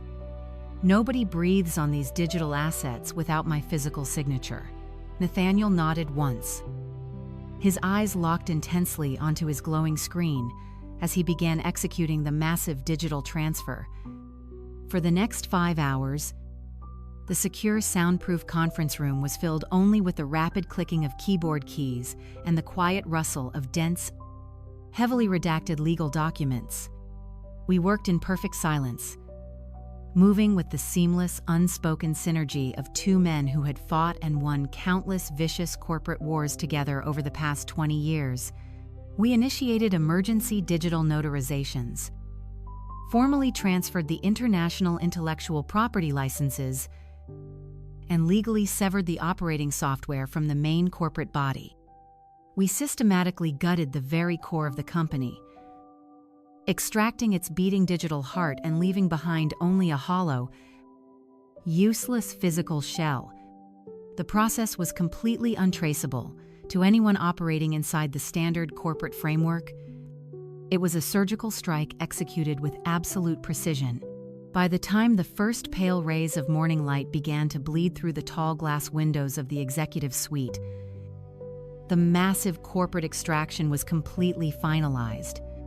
Nathaniel pressed the final execution key, securely logging out of the global registry, and leaned back in his leather chair, rubbing his exhausted eyes. "It is officially done, Arthur," he said, letting out a long, heavy breath that echoed in the quiet room. "Horizon Prime Dynamics is now live, fully registered and completely impenetrable. Every single piece of proprietary navigation source code and every aerospace patent is safely locked away under your exclusive legal control. Sterling Aerospace has been officially stripped of its intellectual property. If Julian tries to finalize the corporate sale on Monday morning, he will be selling an empty shell. The venture capital firm will run their final due diligence. Realize the software licenses have vanished overnight, and the entire $60 million acquisition will instantly implode. They will absolutely tear him to pieces when they realize he tried to sell them a functionally worthless company." I stared at the towering stacks of transfer documents resting on the polished glass table. A profound, icy satisfaction settled deep into my chest, easing the heavy burden of the previous night. The financial blockade was absolutely flawless. The corporate defense was impenetrable. I had successfully protected the lifeblood of my life's work from my own treacherous son. The predators at Blackwood Capital would walk away empty-handed, and Julian would be left holding nothing but ashes. But as the adrenaline slowly began to recede from my veins, leaving a cold, sharp ache in my muscles, a dark, deeply unsettling realization started to take root in the back of my mind. Ruining his illicit corporate sale and cutting off his offshore financial access was simply a matter of ruthless business strategy. It protected my assets and secured my company, but it did not exact true permanent justice. Julian had willfully conspired to strip away my fundamental freedom, isolate me cruelly from my granddaughter, and lock me inside a secure memory care facility to rot away in silence. He was actively planning to steal my entire life and vanish into the sunset. Simply blocking the financial sale was not nearly enough to stop him permanently. The patents and algorithms were fully secured, but I needed something much more powerful to put my own son behind bars where he truly belonged for the rest of his miserable life. I needed a verified, irrefutable confession. I needed to know the exact specific lie he had confidently spun to those ruthless venture capitalists to justify liquidating my empire without my presence. I needed to hear him admit his treason out loud in a way that he could never deny in a court of law. I turned to Nathaniel, the pale morning light casting long, sharp shadows across the polished glass table. The time for passive defensive maneuvering had officially come to a definitive end. I need to get him in a secure room with those wealthy venture investors, I stated coldly, my voice perfectly steady in the quiet office. I need to stand quietly in the shadows and carefully listen to him hang himself with his very own words. I need a full confession to completely destroy his false empire once and for all. Nathaniel did not hesitate. He understood perfectly that my demand was not driven by emotional vengeance, but by the absolute necessity of complete legal destruction. He reached across his massive desk and pressed a single button on his secure intercom system. He instructed his security liaison to bring up the asset. Less than 5 minutes later, the heavy oak door of the conference room clicked open. A man stepped into the room. He was dressed in a gray suit that made him practically invisible. This was Silas, Nathaniel's lead private investigator, a former federal operative who specialized in deep corporate espionage and invisible asset retrieval. Silas did not offer a polite greeting. He simply walked to the table and placed a matte black flash drive precisely in front of me. The private investigator looked at me with an expression of unwavering professional respect. He explained that when Nathaniel had first detected the massive unauthorized wire transfer to the escrow account, he had immediately dispatched a covert surveillance team to the Drake Hotel. They knew the ballroom was booked for a luxury event, but they needed to know exactly what was being discussed behind closed doors. Silas detailed how one of his most experienced undercover operatives had successfully infiltrated the luxury catering staff. While serving champagne and passing expensive hors d'oeuvres, the operative had managed to slip a military-grade listening device under the heavy mahogany table in the primary VIP lounge adjacent to the main ballroom. That specific lounge had been strictly reserved for Julian and the senior partners of Blackwood Capital. The encrypted flash drive contained the raw/Dandiz Leonis 12 completely unedited audio recording of their intensely private, premature pre-sale celebration. I slowly picked up the small black flash drive from the table. It felt incredibly unnaturally heavy in my trembling palm, like a piece of solid lead containing the final, undeniable proof of my family's total annihilation. I thanked Nathaniel and Silas for their flawless execution and walked out of the law firm as the morning sun finally broke over the horizon. I drove the sedan back to my sprawling, painfully silent suburban estate. The massive stone house was completely empty, a vast, echoing monument to the life Eleanor and I had built, now echoing with the hollow reality of my son's ultimate betrayal. I walked directly into my dark wood-paneled study and firmly closed the heavy double doors behind me. I did not bother to turn on the overhead lights. The only illumination came from the soft, pale sunlight filtering through the thick velvet curtains. I walked methodically over to the antique crystal decanter resting on the polished side table. My hands were surprisingly steady as I poured a generous measure of aged amber whiskey into a heavy glass tumbler. I stood there in the quiet shadows, staring at the liquid catching the dim light, I was deliberately bracing myself for the immense emotional impact of what I was about to do. This was the point of no return. Listening to the words on this encrypted drive would permanently and irreversibly sever the deep fundamental tie to my only son. It would strip away the very last shred of hope that Julian had simply made a foolish, desperate mistake. It would confirm that the boy I had raised, the child I had protected and provided for his entire life, was a cold-blooded, calculating monster willing to discard me for a pile of cash. I took a slow, deeply burning sip of the expensive whiskey, letting the harsh heat ground me firmly in the brutal present moment. I walked over to my large executive desk and sat down in the heavy leather chair. I carefully plugged the black flash drive into the secure side port on my laptop. A complex decryption window immediately popped up on the screen, demanding the specific alphanumeric sequence Nathaniel had provided me. I typed the complex code with deliberate, painfully precise keystrokes. The progress bar flashed green, and a single audio file appeared in the center of the dark monitor. The file was simply labeled with the date of the wedding and the location of the VIP lounge. I hovered the cursor over the play icon. A profound, suffocating silence filled the study. I could hear the faint, steady ticking of the grandfather clock in the hallway, marking the final seconds of my life as a trusting father. I took one last deep breath, mentally locking my heart inside a steel vault, and clicked the mouse. The audio track immediately began, with the chaotic, heavily muffled sounds of a crowded, high-end luxury venue. I could hear the faint, rhythmic thumping of the string quartet playing out in the main ballroom and the sharp crystalline clinking of expensive glassware. Then the background noise was abruptly muted by the heavy thud of a thick wooden door closing. Sealing the room in private acoustics, the digital audio cleared perfectly.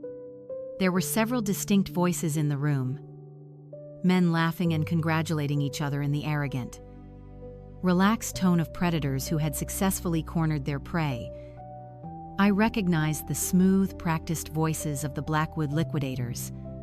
They were loudly offering toasts, excitedly praising the aggressive timeline of the acquisition, and discussing the massive profit margins they expected to generate once they began carving up Sterling Aerospace. Then Julian spoke. His voice echoed through the high-fidelity speakers of my laptop, cutting through the dark silence of my study. He sounded incredibly relaxed, supremely confident, and absolutely overflowing with a sickening victorious pride. He thanked the senior partners for their partnership and assured them that the final legal hurdles would be completely eliminated by Tuesday morning. A voice belonging to the lead venture capitalist cut in, asking a very specific, pointed question. The investor firmly wanted to know exactly how Julian was managing my permanent transition out of the corporate structure. I gripped my whiskey glass so tightly, I thought the crystal might shatter in my hand. I silently waited for my son to eagerly explain his fraudulent manufactured medical strategy.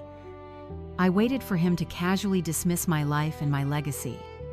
But what Julian said next went far beyond a simple business lie. His response was so meticulously cruel, so deeply soaked in calculated malice, that it made the blood freeze entirely in my veins. Julian let out a soft, dismissive chuckle. "You do not need to worry about the old man," he told the room of greedy investors, his tone dropping into a sinister, mocking whisper. "He is completely and utterly neutralized. I have been slowly adjusting his daily joint supplements for the past 3 months. Nothing immediately lethal, just enough to constantly cause severe disorientation, memory lapses, and chronic physical fatigue. The doctors think it is rapid onset Alzheimer's, but it is just chemical compliance. By the time I drop him off at the locked memory care facility on Tuesday, his mind will be so completely scrambled. He will not even remember his own name." let alone the access codes to the primary corporate accounts. The entire global empire is finally officially ours. Gentlemen, the recording continued to play, the crisp audio capturing every horrifying nuance of my son's voice. He paused, letting the weight of his monstrous revelation settle over the room before continuing his pitch with absolute chilling confidence. Gentlemen, the company is 100% mine, Julian declared, his tone practically vibrating with arrogance. My father, Arthur, and has late-stage dementia. He is completely unhinged. Next Tuesday, I have a court order to commit him to a closed psychiatric ward. You can sign the buyout safely. The old man will be locked away in a padded room. The words slammed into the quiet atmosphere of my study like a physical blow. I stopped breathing. The glass of whiskey in my hand remained perfectly still as my mind struggled to fully process the sheer, unadulterated evil echoing from the laptop speakers. The horror of the betrayal had finally reached its absolute terrifying peak. Julian was not merely plotting to steal my life savings or execute a hostile takeover of Sterling Aerospace. He was meticulously planning to steal the rest of my natural life. He intended to strip away my fundamental human rights, erase my personal autonomy, and throw me into a mental asylum where I would be left to decay in total isolation. My imagination vividly painted the grim reality he had designed for me. I pictured myself trapped in a sterile, windowless room, the heavy steel door locked securely from the outside. I envisioned the heavy chemical sedatives they would pump into my veins, forcibly turning his lie into a reality by destroying my cognitive function. I would become a ghost trapped inside my own failing body, unable to contact the outside world, unable to manage my own wealth, and unable to fight back. All the while, my own flesh and blood would be lounging on a pristine beach in the Bahamas, funding a life of extreme luxury with the very empire I had sacrificed decades of my life to build. The profound cruelty of his plan was almost too massive to comprehend. A son is supposed to be the guardian of his father's legacy. The one who protects him as age slowly takes its inevitable toll. Instead, Julian had viewed my aging as a convenient vulnerability, an opportunity to forcefully expedite my demise. He had weaponized my profound grief over losing Eleanor, twisting my natural sorrow into a fabricated medical condition. The deep, agonizing sting of his betrayal tore through my chest, severing the very last emotional tie I held for him, the boy I had raised, the child I had proudly taught to build models and supported through every single challenge in his life simply no longer existed. In his place stood a ruthless, calculating stranger who was actively negotiating my permanent incarceration. On the recording, the venture capitalists did not react with shock or moral outrage. There were no gasps of horror or objections to his sinister methods. Instead, a chorus of low appreciative murmurs filled the VIP lounge. These were men who specialized in corporate slaughter, and they clearly admired a predator who possessed the sheer ruthlessness to completely eliminate an obstacle. Even if that obstacle was his own father, that is a highly effective strategy.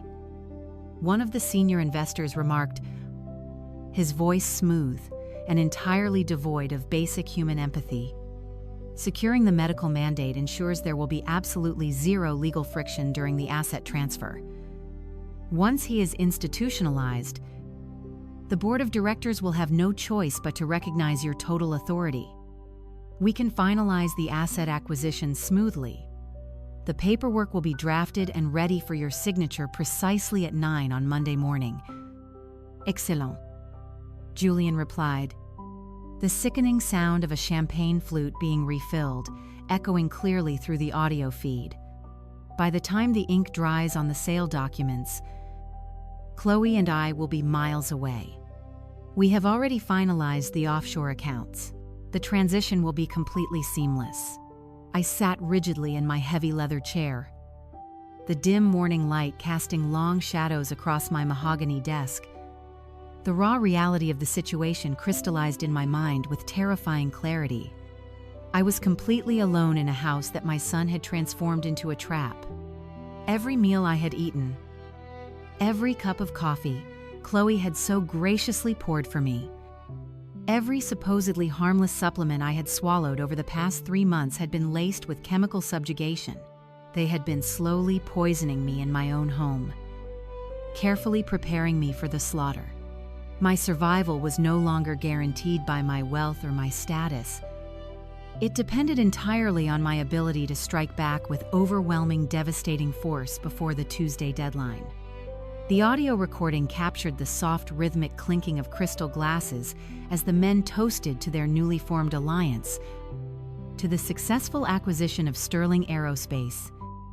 A voice cheered loudly, and to your early retirement, Arthur, Julian added, his voice dripping with venomous mockery.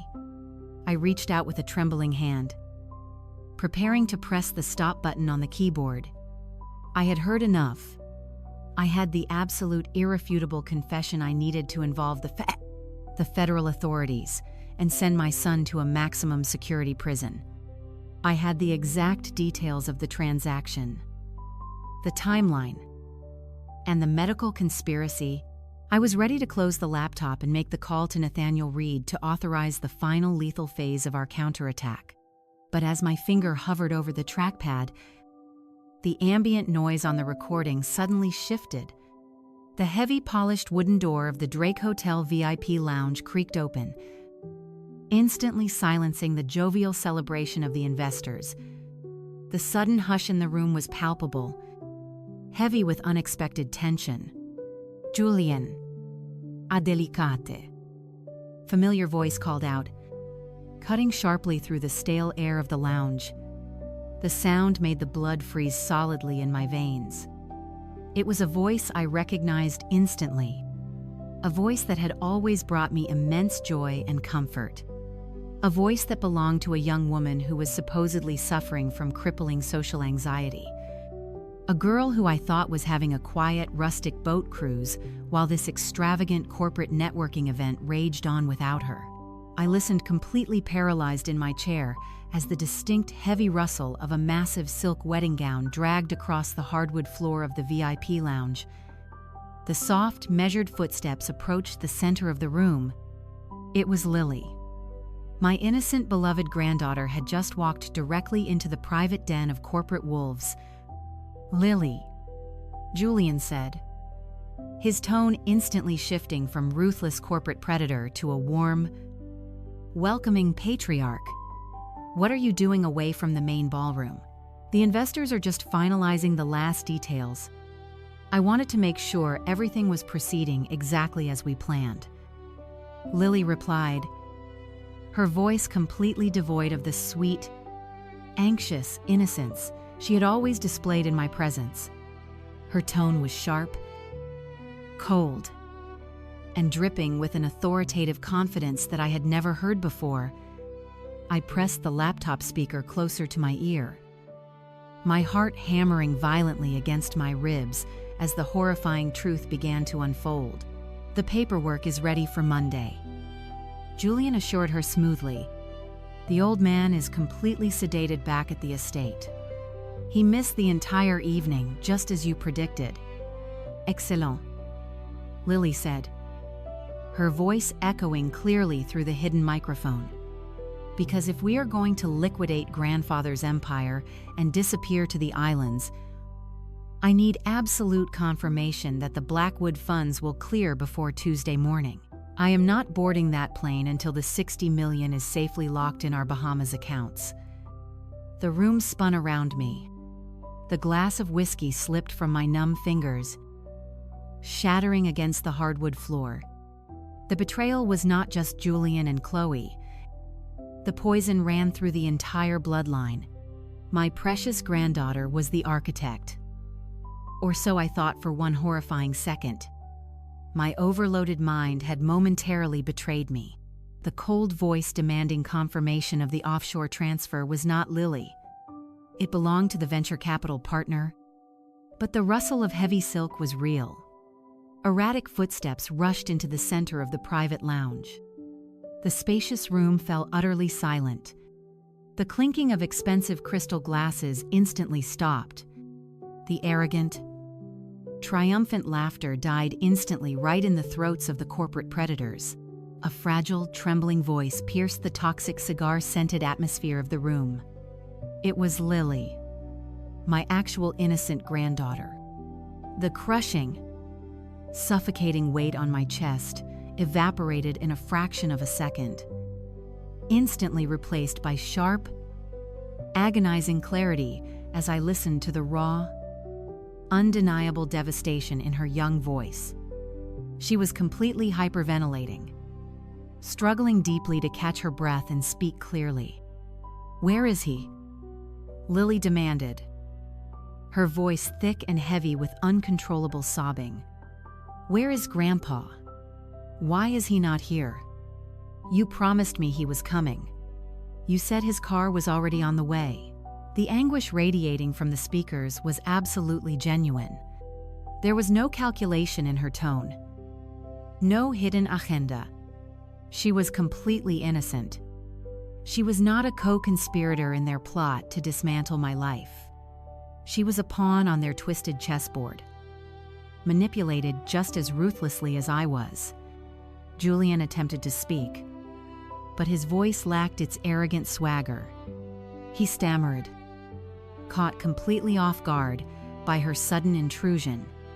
But before he could formulate a lie to pacify her, Chloe seamlessly intervened. Her voice slithered through the audio feed, dripping with a chilling sweetness that made my stomach turn sour. "Oh, sweetie," Chloe cooed, her tone laced with sickening sorrow. She stepped closer to the microphone, her voice dropping to a performative whisper designed for both Lily and the venture capitalists to hear. "Do not cry, darling. It is going to ruin your beautiful makeup. We did not want to tell you and ruin your special day. But there was an emergency at the house this morning." "What emergency?" Lily gasped, blind panic completely taking over her voice. "Is he okay? What happened to Grandpa?" Chloe let out a perfectly practiced sigh of fake tragedy. "Grandpa had a medical episode this morning, sweetie," she lied, her voice smooth and steady. "He suffered a massive heart attack after breakfast. The doctors came to the house. He is stable now. But it was very bad. He is paralyzed. Darling, he does not recognize anyone. Not even your father. He cannot walk on his own." "No," Lily wailed, the sharp sound of her utter heartbreak echoing painfully off the walls of my quiet study. "I need to see him. I need to leave right now." "You cannot leave," Julian interjected, his tone suddenly firm and commanding, desperate to keep the profitable illusion perfectly intact. "He specifically asked us to keep you here. He told us he was far too ashamed of his physical condition. He could not bear the thought of his beautiful granddaughter seeing him strapped helplessly into a medical wheelchair on her wedding day. He begged us to let you celebrate without him. He said to tell you he loves you more than anything in the world." I sat frozen in my leather chair, my hands curled into trembling fists. The pure evil of their twisted narrative was almost incomprehensible. They had deliberately used a fabricated medical emergency to permanently shatter a young bride's heart on the most important day of her life. They had weaponized my unconditional love for her, twisting it into a vile lie to justify my absence.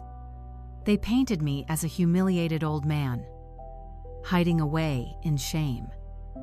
All to ensure Lily would not come looking for me, and to convince the listening venture capitalists that I was permanently incapacitated. Suddenly, the events of the previous evening locked together with terrifying clarity. the unprecedented security presence stationed at the hotel doors, the strict guest list, the physical barricade that had blocked me from entering the venue. It was not just a tactic to keep me from seeing the corporate networking gala they had funded with my stolen money. It was not just about hiding the venture capitalists from my view. The entire security apparatus was specifically designed to keep Lily from seeing me. If I had walked through those brass doors in my Armani suit, standing tall and perfectly healthy, Chloe's vicious lie would have disintegrated in an absolute instant. Lily would have immediately seen that I was not confined to a wheelchair. She would have seen that I had not suffered a heart attack and that I recognized everyone. The entire fabricated narrative of my cognitive decline would have been completely obliterated in front of the exact investors Julian was trying to court. They had to keep me out, and they had to keep her inside, isolated by their web of emotional manipulation. They were playing a high-stakes psychological game, utilizing my granddaughter's genuine grief as a prop to finalize the hostile takeover of Sterling Aerospace.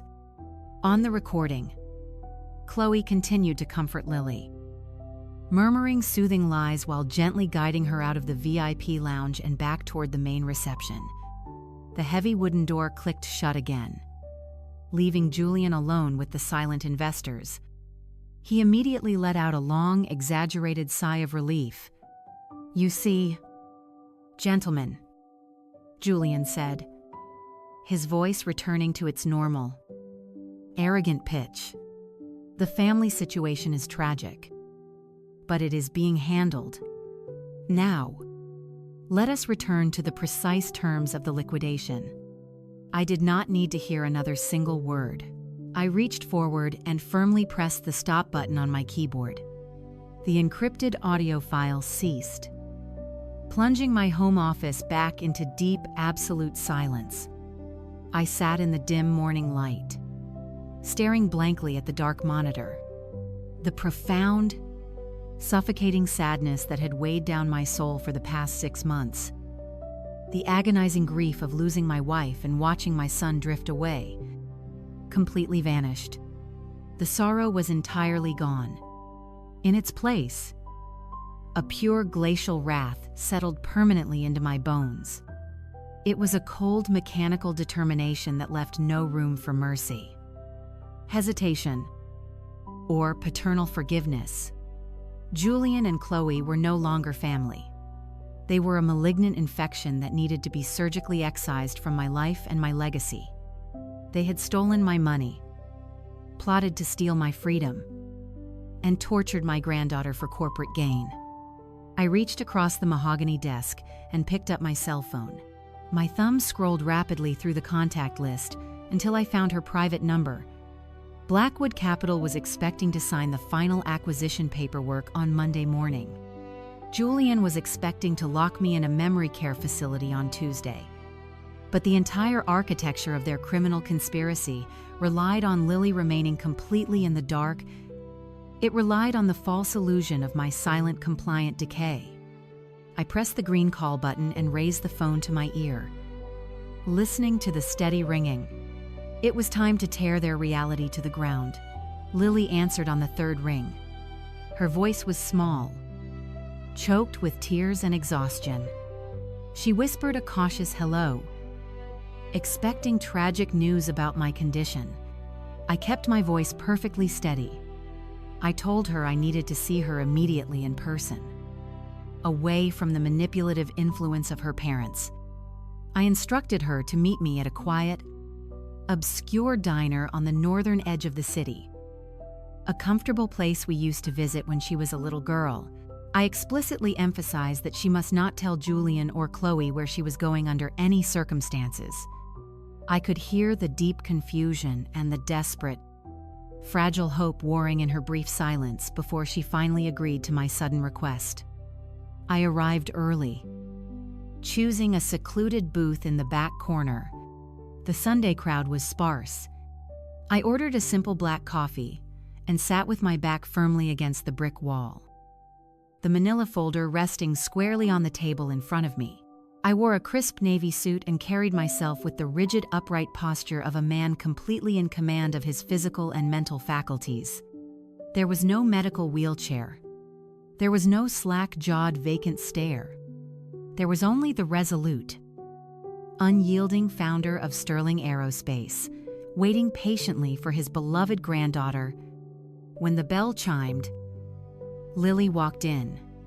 She looked completely drained, her eyes red and puffy from crying over my fabricated demise.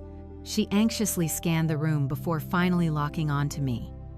I watched the profound physical shock ripple forcefully through her entire body. She froze completely still in the middle of the aisle. I stood up smoothly, offering a warm, reassuring smile and opened my arms. She practically ran across the small diner floor, collapsing against my chest and bursting into violent, uncontrollable, shaking sobs. She gripped my suit jacket desperately, burying her face deep into my shoulder as she wept. She kept repeating how sorry she was, how terrified she had been, and how she truly thought I was lost forever. I held her tightly, letting her cry until the initial wave of overwhelming emotion began to slowly subside. I gently guided her into the booth and sat directly across from her. She stared at me, her tear-filled eyes wide with absolute stunning bewilderment. She took in my steady, strong hands and sharp demeanor. She whispered that my doctors said I had suffered a massive heart attack, that I was paralyzed and ashamed to see anyone. I reached across the table and held her trembling hands securely. I told her softly that the doctors had said absolutely no such thing. I told her I was perfectly healthy and that every single word her parents had told her was a calculated, vicious lie. Lily shook her head, utterly unable to comprehend the sheer magnitude of the deception. Why would they lie about something so horribly cruel? She asked, her voice cracking with desperate, agonizing confusion. Why would they intentionally keep you away from my wedding? I did not offer gentle, comforting words to artificially soften the devastating blow. She was a grown woman, and she needed to clearly see the stark, brutal reality of the people who had raised her. I opened the thick manila folder and slid the first heavy document across the wooden table. I showed her the offshore routing numbers, the massive wire transfer of my entire life savings, and the specific registration of the Bahamas shell company operating under her mother's maiden name. I watched her eyes dart rapidly across the pages. As I explained how Julian had manufactured a fake federal audit to terrorize me into blindly handing over my liquid assets, I carefully explained how they had stolen the money she falsely thought was funding her new business venture. Then I pulled out my silver laptop and placed it between us. I told her about the military-grade listening device Nathaniel's covert operative had silently planted in the Drake Hotel VIP lounge. I warned her that what she was about to hear would be the most painful thing she would ever experience, but that it was the absolute, undeniable truth. I pressed play. Lily sat rigidly in the booth as the crisp audio filled the small space between us. She heard the clinking crystal glasses. She heard the arrogant, mocking laughter of the venture capitalists. And then she heard her own father's voice boasting about his absolute dominion over the company. She listened as Julian casually dismissed my entire life, detailing his systematic evil plan to chemically drug me with altered joint supplements and lock me away in a closed memory care facility by Tuesday morning.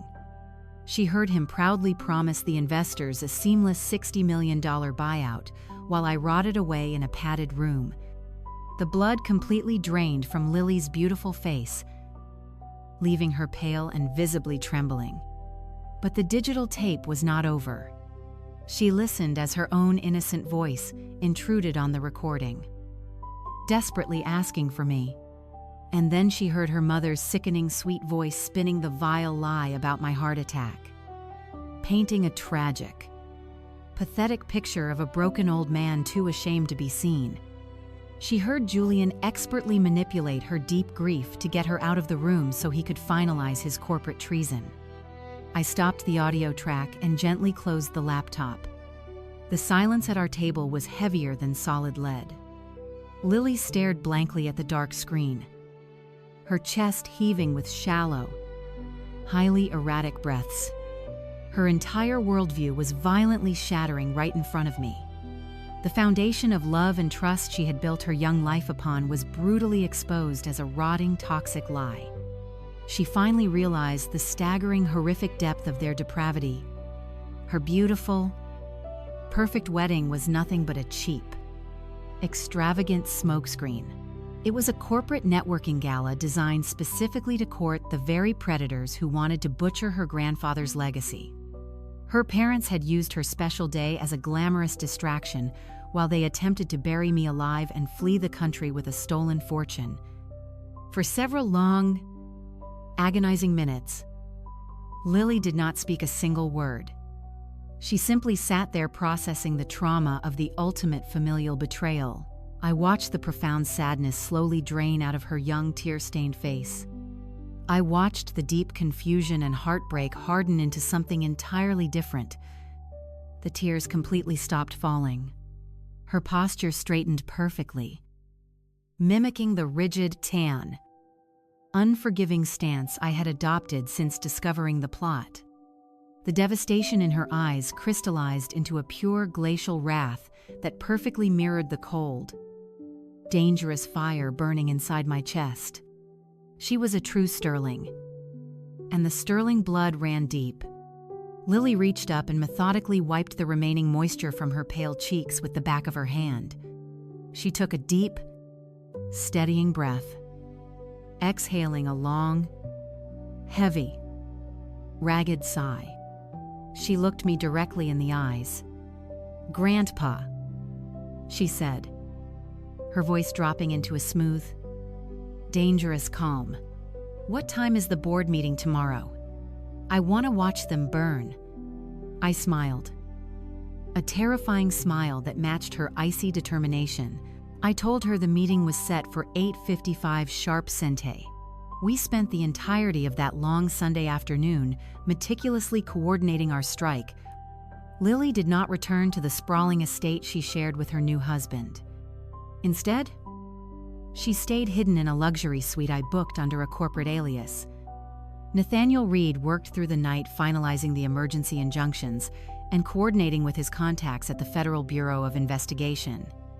By the time Monday morning arrived, the trap was perfectly set. I dressed with utmost precision, selecting my sharpest excess, darkest tailored suit, a pristine white shirt, and a solid tie. I did not look like a man suffering from rapid cognitive decline. I looked like the undisputed founder and absolute ruler of Sterling Aerospace. When my private driver pulled up to the towering glass facade of the corporate headquarters, Nathaniel Reed was already waiting by the entrance. He was accompanied by two stern men wearing immaculate dark suits and discreet earpieces. These were Special Agents Vance and Miller from the Federal White Collar Crime Division. They had reviewed the unedited audio recordings and the forged medical documents late last night. They were fully briefed, fully authorized, and ready to execute the warrants. Lily stepped out of the vehicle behind me, wearing a sharp, dark blazer that mirrored my own professional armor. There was no trace of the weeping bride from the day before. We bypassed the reception desk and took the private elevator directly to the top floor. The display blinked upward, counting down the final seconds of Julian's false empire. We stepped out into the plush carpeted hallway leading to the primary glass boardroom. It was exactly 8:55 in the morning. Through the frosted privacy bands on the glass walls, I could clearly see the silhouettes. Julian was sitting at the head of the massive mahogany table, a position he had prematurely claimed. Chloe was seated right beside him, wearing a triumphant predatory smile. Scattered along the length of the table were the senior partners from Blackwood Capital, The men who had eagerly toasted to my institutionalization just 48 hours prior. Thick portfolios containing the $60 million sale contracts were neatly arranged in front of them. Expensive pens were literally hovering over the dotted lines. They were mere moments away from finalizing the greatest theft of my entire life. I raised my hand silently, instructing the federal agents to flank the heavy oak doors. I looked at Lily, giving her a single 340. Firm nod. She nodded back, her expression perfectly composed. I reached out, grasped the brass handles of the heavy oak doors, and pushed them violently open. The wooden slabs swung wide, slamming against the interior walls of the boardroom. The sudden explosive noise shattered the quiet professional atmosphere like a gunshot.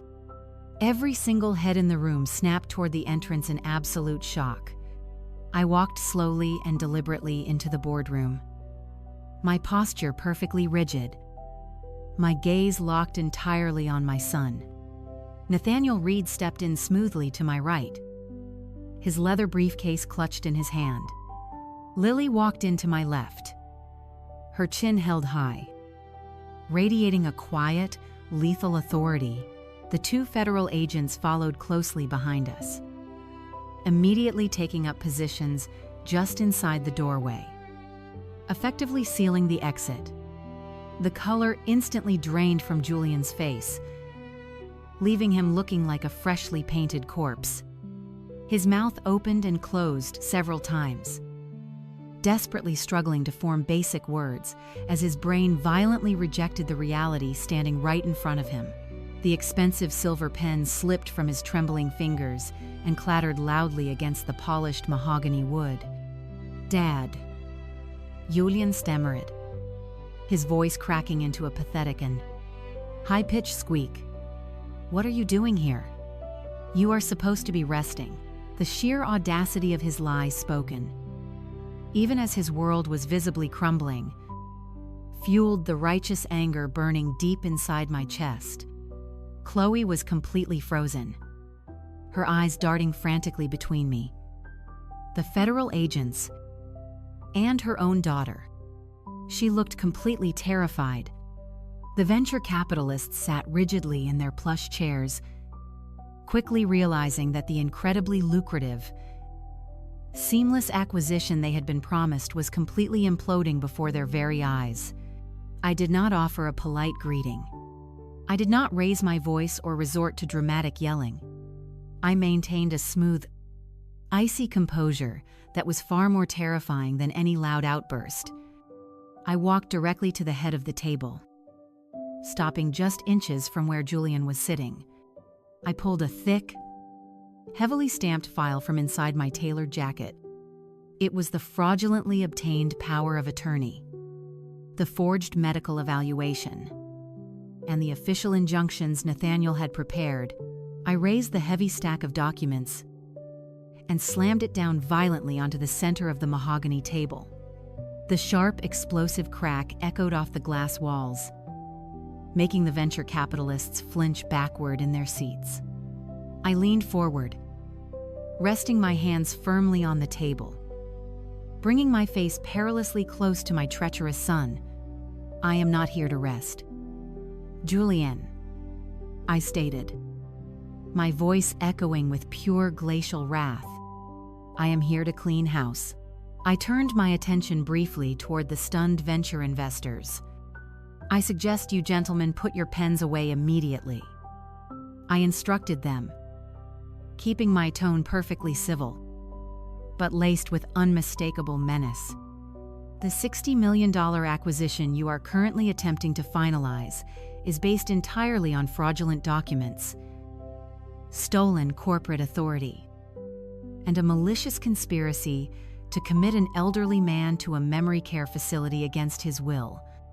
Furthermore, as of Friday night, Sterling Aerospace no longer owns a single proprietary algorithm or aerospace patent. The digital assets you thought you were purchasing have been legally extracted and secured in a private holding company. You are currently attempting to buy a completely empty, functionally worthless shell. The lead venture capitalist turned a deep shade of crimson, glaring furiously at Julian. Realizing they had been played for absolute fools, Julian tried to stand up, his hands shaking violently as he looked toward the door. "You cannot do this," he whispered, sweat beading on his forehead. "I am the acting executive. I have the legal authority." Nathaniel Reed stepped forward, opening his briefcase with a sharp click. "You have absolutely nothing." "Julian," the lawyer stated coldly, "I am officially serving you with an emergency federal injunction, stripping you of all corporate titles effective immediately." Agent Vance stepped forward, pulling a pair of steel handcuffs from his belt. "Julian Sterling," the agent announced, his voice booming across the silent room. "You are under arrest for federal wire fraud, corporate embezzlement, and criminal conspiracy. You have the right to remain silent. I strongly suggest you use it." I looked at Lily, who was watching her parents' destruction with an unwavering, tearless gaze. The empire was finally secure, and the trash was being taken out. The lead investor from Blackwood Capital stared at the heavy mahogany table, his face a mask of absolute fury. He slowly placed his expensive silver pen down next to the unsigned $60 million contract. Nathaniel Reed did not give them a single moment to recover from the shock. He reached into his leather briefcase and extracted a crisp, officially sealed legal document. Placing it directly in front of the lead venture capitalist, "I strongly suggest you read the specific addendums regarding intellectual property," Nathaniel stated, his voice ringing with absolute unyielding authority.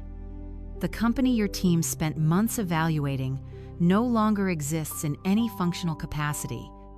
The Sterling Aerospace infrastructure is now entirely devoid of its proprietary drone navigation source codes, its custom assembly management software, and its massive portfolio of international aerospace patents.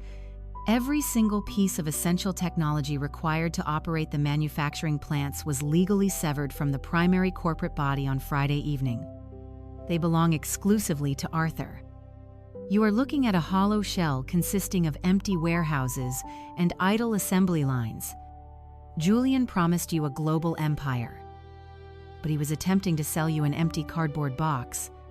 The senior investors did not need to hear another word. They were ruthless predators, but they were not fools. They immediately recognized a catastrophic liability when they saw one. The lead partner grabbed the $60 million buyout contract, gripped it tightly with both hands, and ripped the thick stack of papers completely in half. He threw the torn documents directly into Julian's chest. "You arrogant, stupid boy," the investor hissed, his voice trembling with sheer outrage. "You have wasted our time and completely destroyed your own career in a single morning." The men stood up in perfect unison, grabbing their briefcases, and stormed out of the glass boardroom without a single backward glance, leaving the shattered remains of Julian's corporate dreams scattered across the floor. Julian collapsed backward into his heavy leather chair. He looked completely defeated, gasping for air like a fish thrown onto dry land. Chloe was shaking violently beside him, her eyes darting toward the exit, desperately searching for an escape that no longer existed. But I was not finished. I reached into my tailored suit jacket and pulled out a small matte black flash drive. I tossed it onto the polished table where it slid to a halt right in front of my son. "That drive contains the unedited high-fidelity audio recording of your private celebration in the Drake Hotel VIP lounge," I said, my voice dropping into a smooth glacial whisper. "It clearly details your entire manufactured medical strategy." I heard every single word. "Julian, I heard you gloat about tampering with my joint supplements. I heard you're meticulous. calculated plan to strip away my human rights and abandon me in a closed memory care facility. I heard you brag about the offshore accounts in the Bahamas. Chloe let out a sharp, hysterical scream, covering her face with her hands as the sheer magnitude of their exposure finally crashed down upon her. The two federal FBI agents, who had been standing silently by the heavy oak doors, immediately stepped forward into the center of the room. The metallic clink of steel handcuffs echoed sharply through the quiet boardroom. Agent Vance grabbed Julian by his shoulder, forcing him out of the expensive leather chair and twisting his arms firmly behind his back. "Julian Sterling," the agent announced, his voice booming with absolute terrifying finality. "You are under arrest for federal wire fraud, massive corporate embezzlement, and criminal conspiracy. You have the right to remain silent. Anything you say can and will be used against you in a court of law." Julian began to sob openly, his knees buckling as the cold steel locked tightly around his wrists. He looked absolutely pathetic, stripped of his expensive suits and his arrogant illusions. "Please, Dad," he begged, tears streaming down his pale, sweaty face. "Please stop this. I am your son. We can fix this. I will give everything back." Before I could even respond to his pathetic pleading, Lily stepped forward from the shadows. She walked slowly and deliberately around the massive table, her posture radiating an incredible icy strength. She stopped directly in front of her weeping mother. Chloe looked up, her eyes pleading for a shred of sympathy from the daughter she had manipulated so deeply. Lily did not offer a single word of comfort. Instead, she reached up to her neck and unclasped the heavy diamond necklace she was wearing. It was the extravagant wedding gift Chloe had purchased using the stolen funds from my offshore accounts. Lily dropped the glittering diamonds onto the mahogany table. They landed with a sharp, dismissive clatter right next to the torn contracts. "I am moving in with Grandpa," Lily stated, her voice perfectly steady and completely devoid of emotion. "You are absolutely dead to me." The federal agents began dragging Julian aggressively toward the boardroom exit. He was dragging his feet, desperately fighting against their firm grip, completely overcome by pure, unadulterated panic. His eyes found mine across the long expanse of the polished table. "Dad, please do not do this to me," he wailed, his voice cracking into a high, desperate scream. "Show some mercy. You cannot just lock me out of my own life."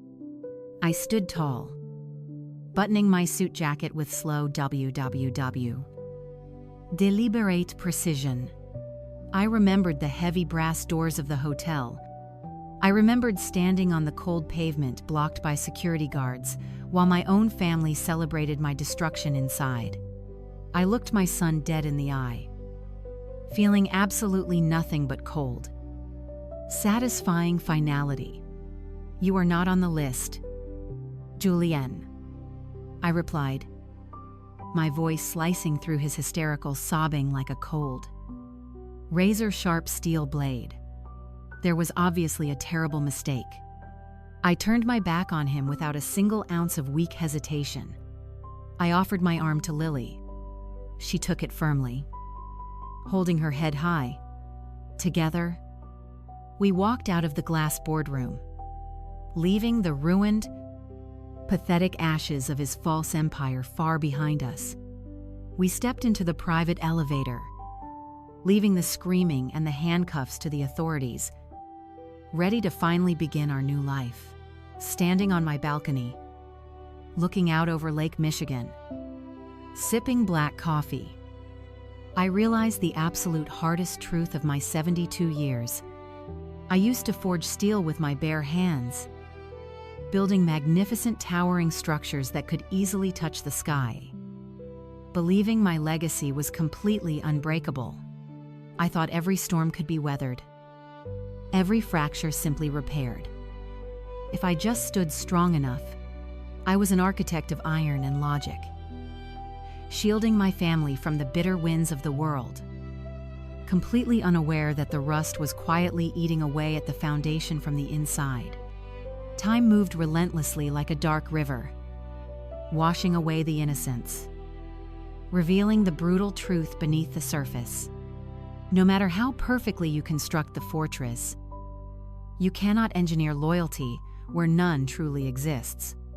I learned that profound strength is not just found in building, but in knowing exactly when to detonate the charges and let the corrupt structure fall. Every lesson I learned, every battle I survived, echoes softly in this quiet, empty room.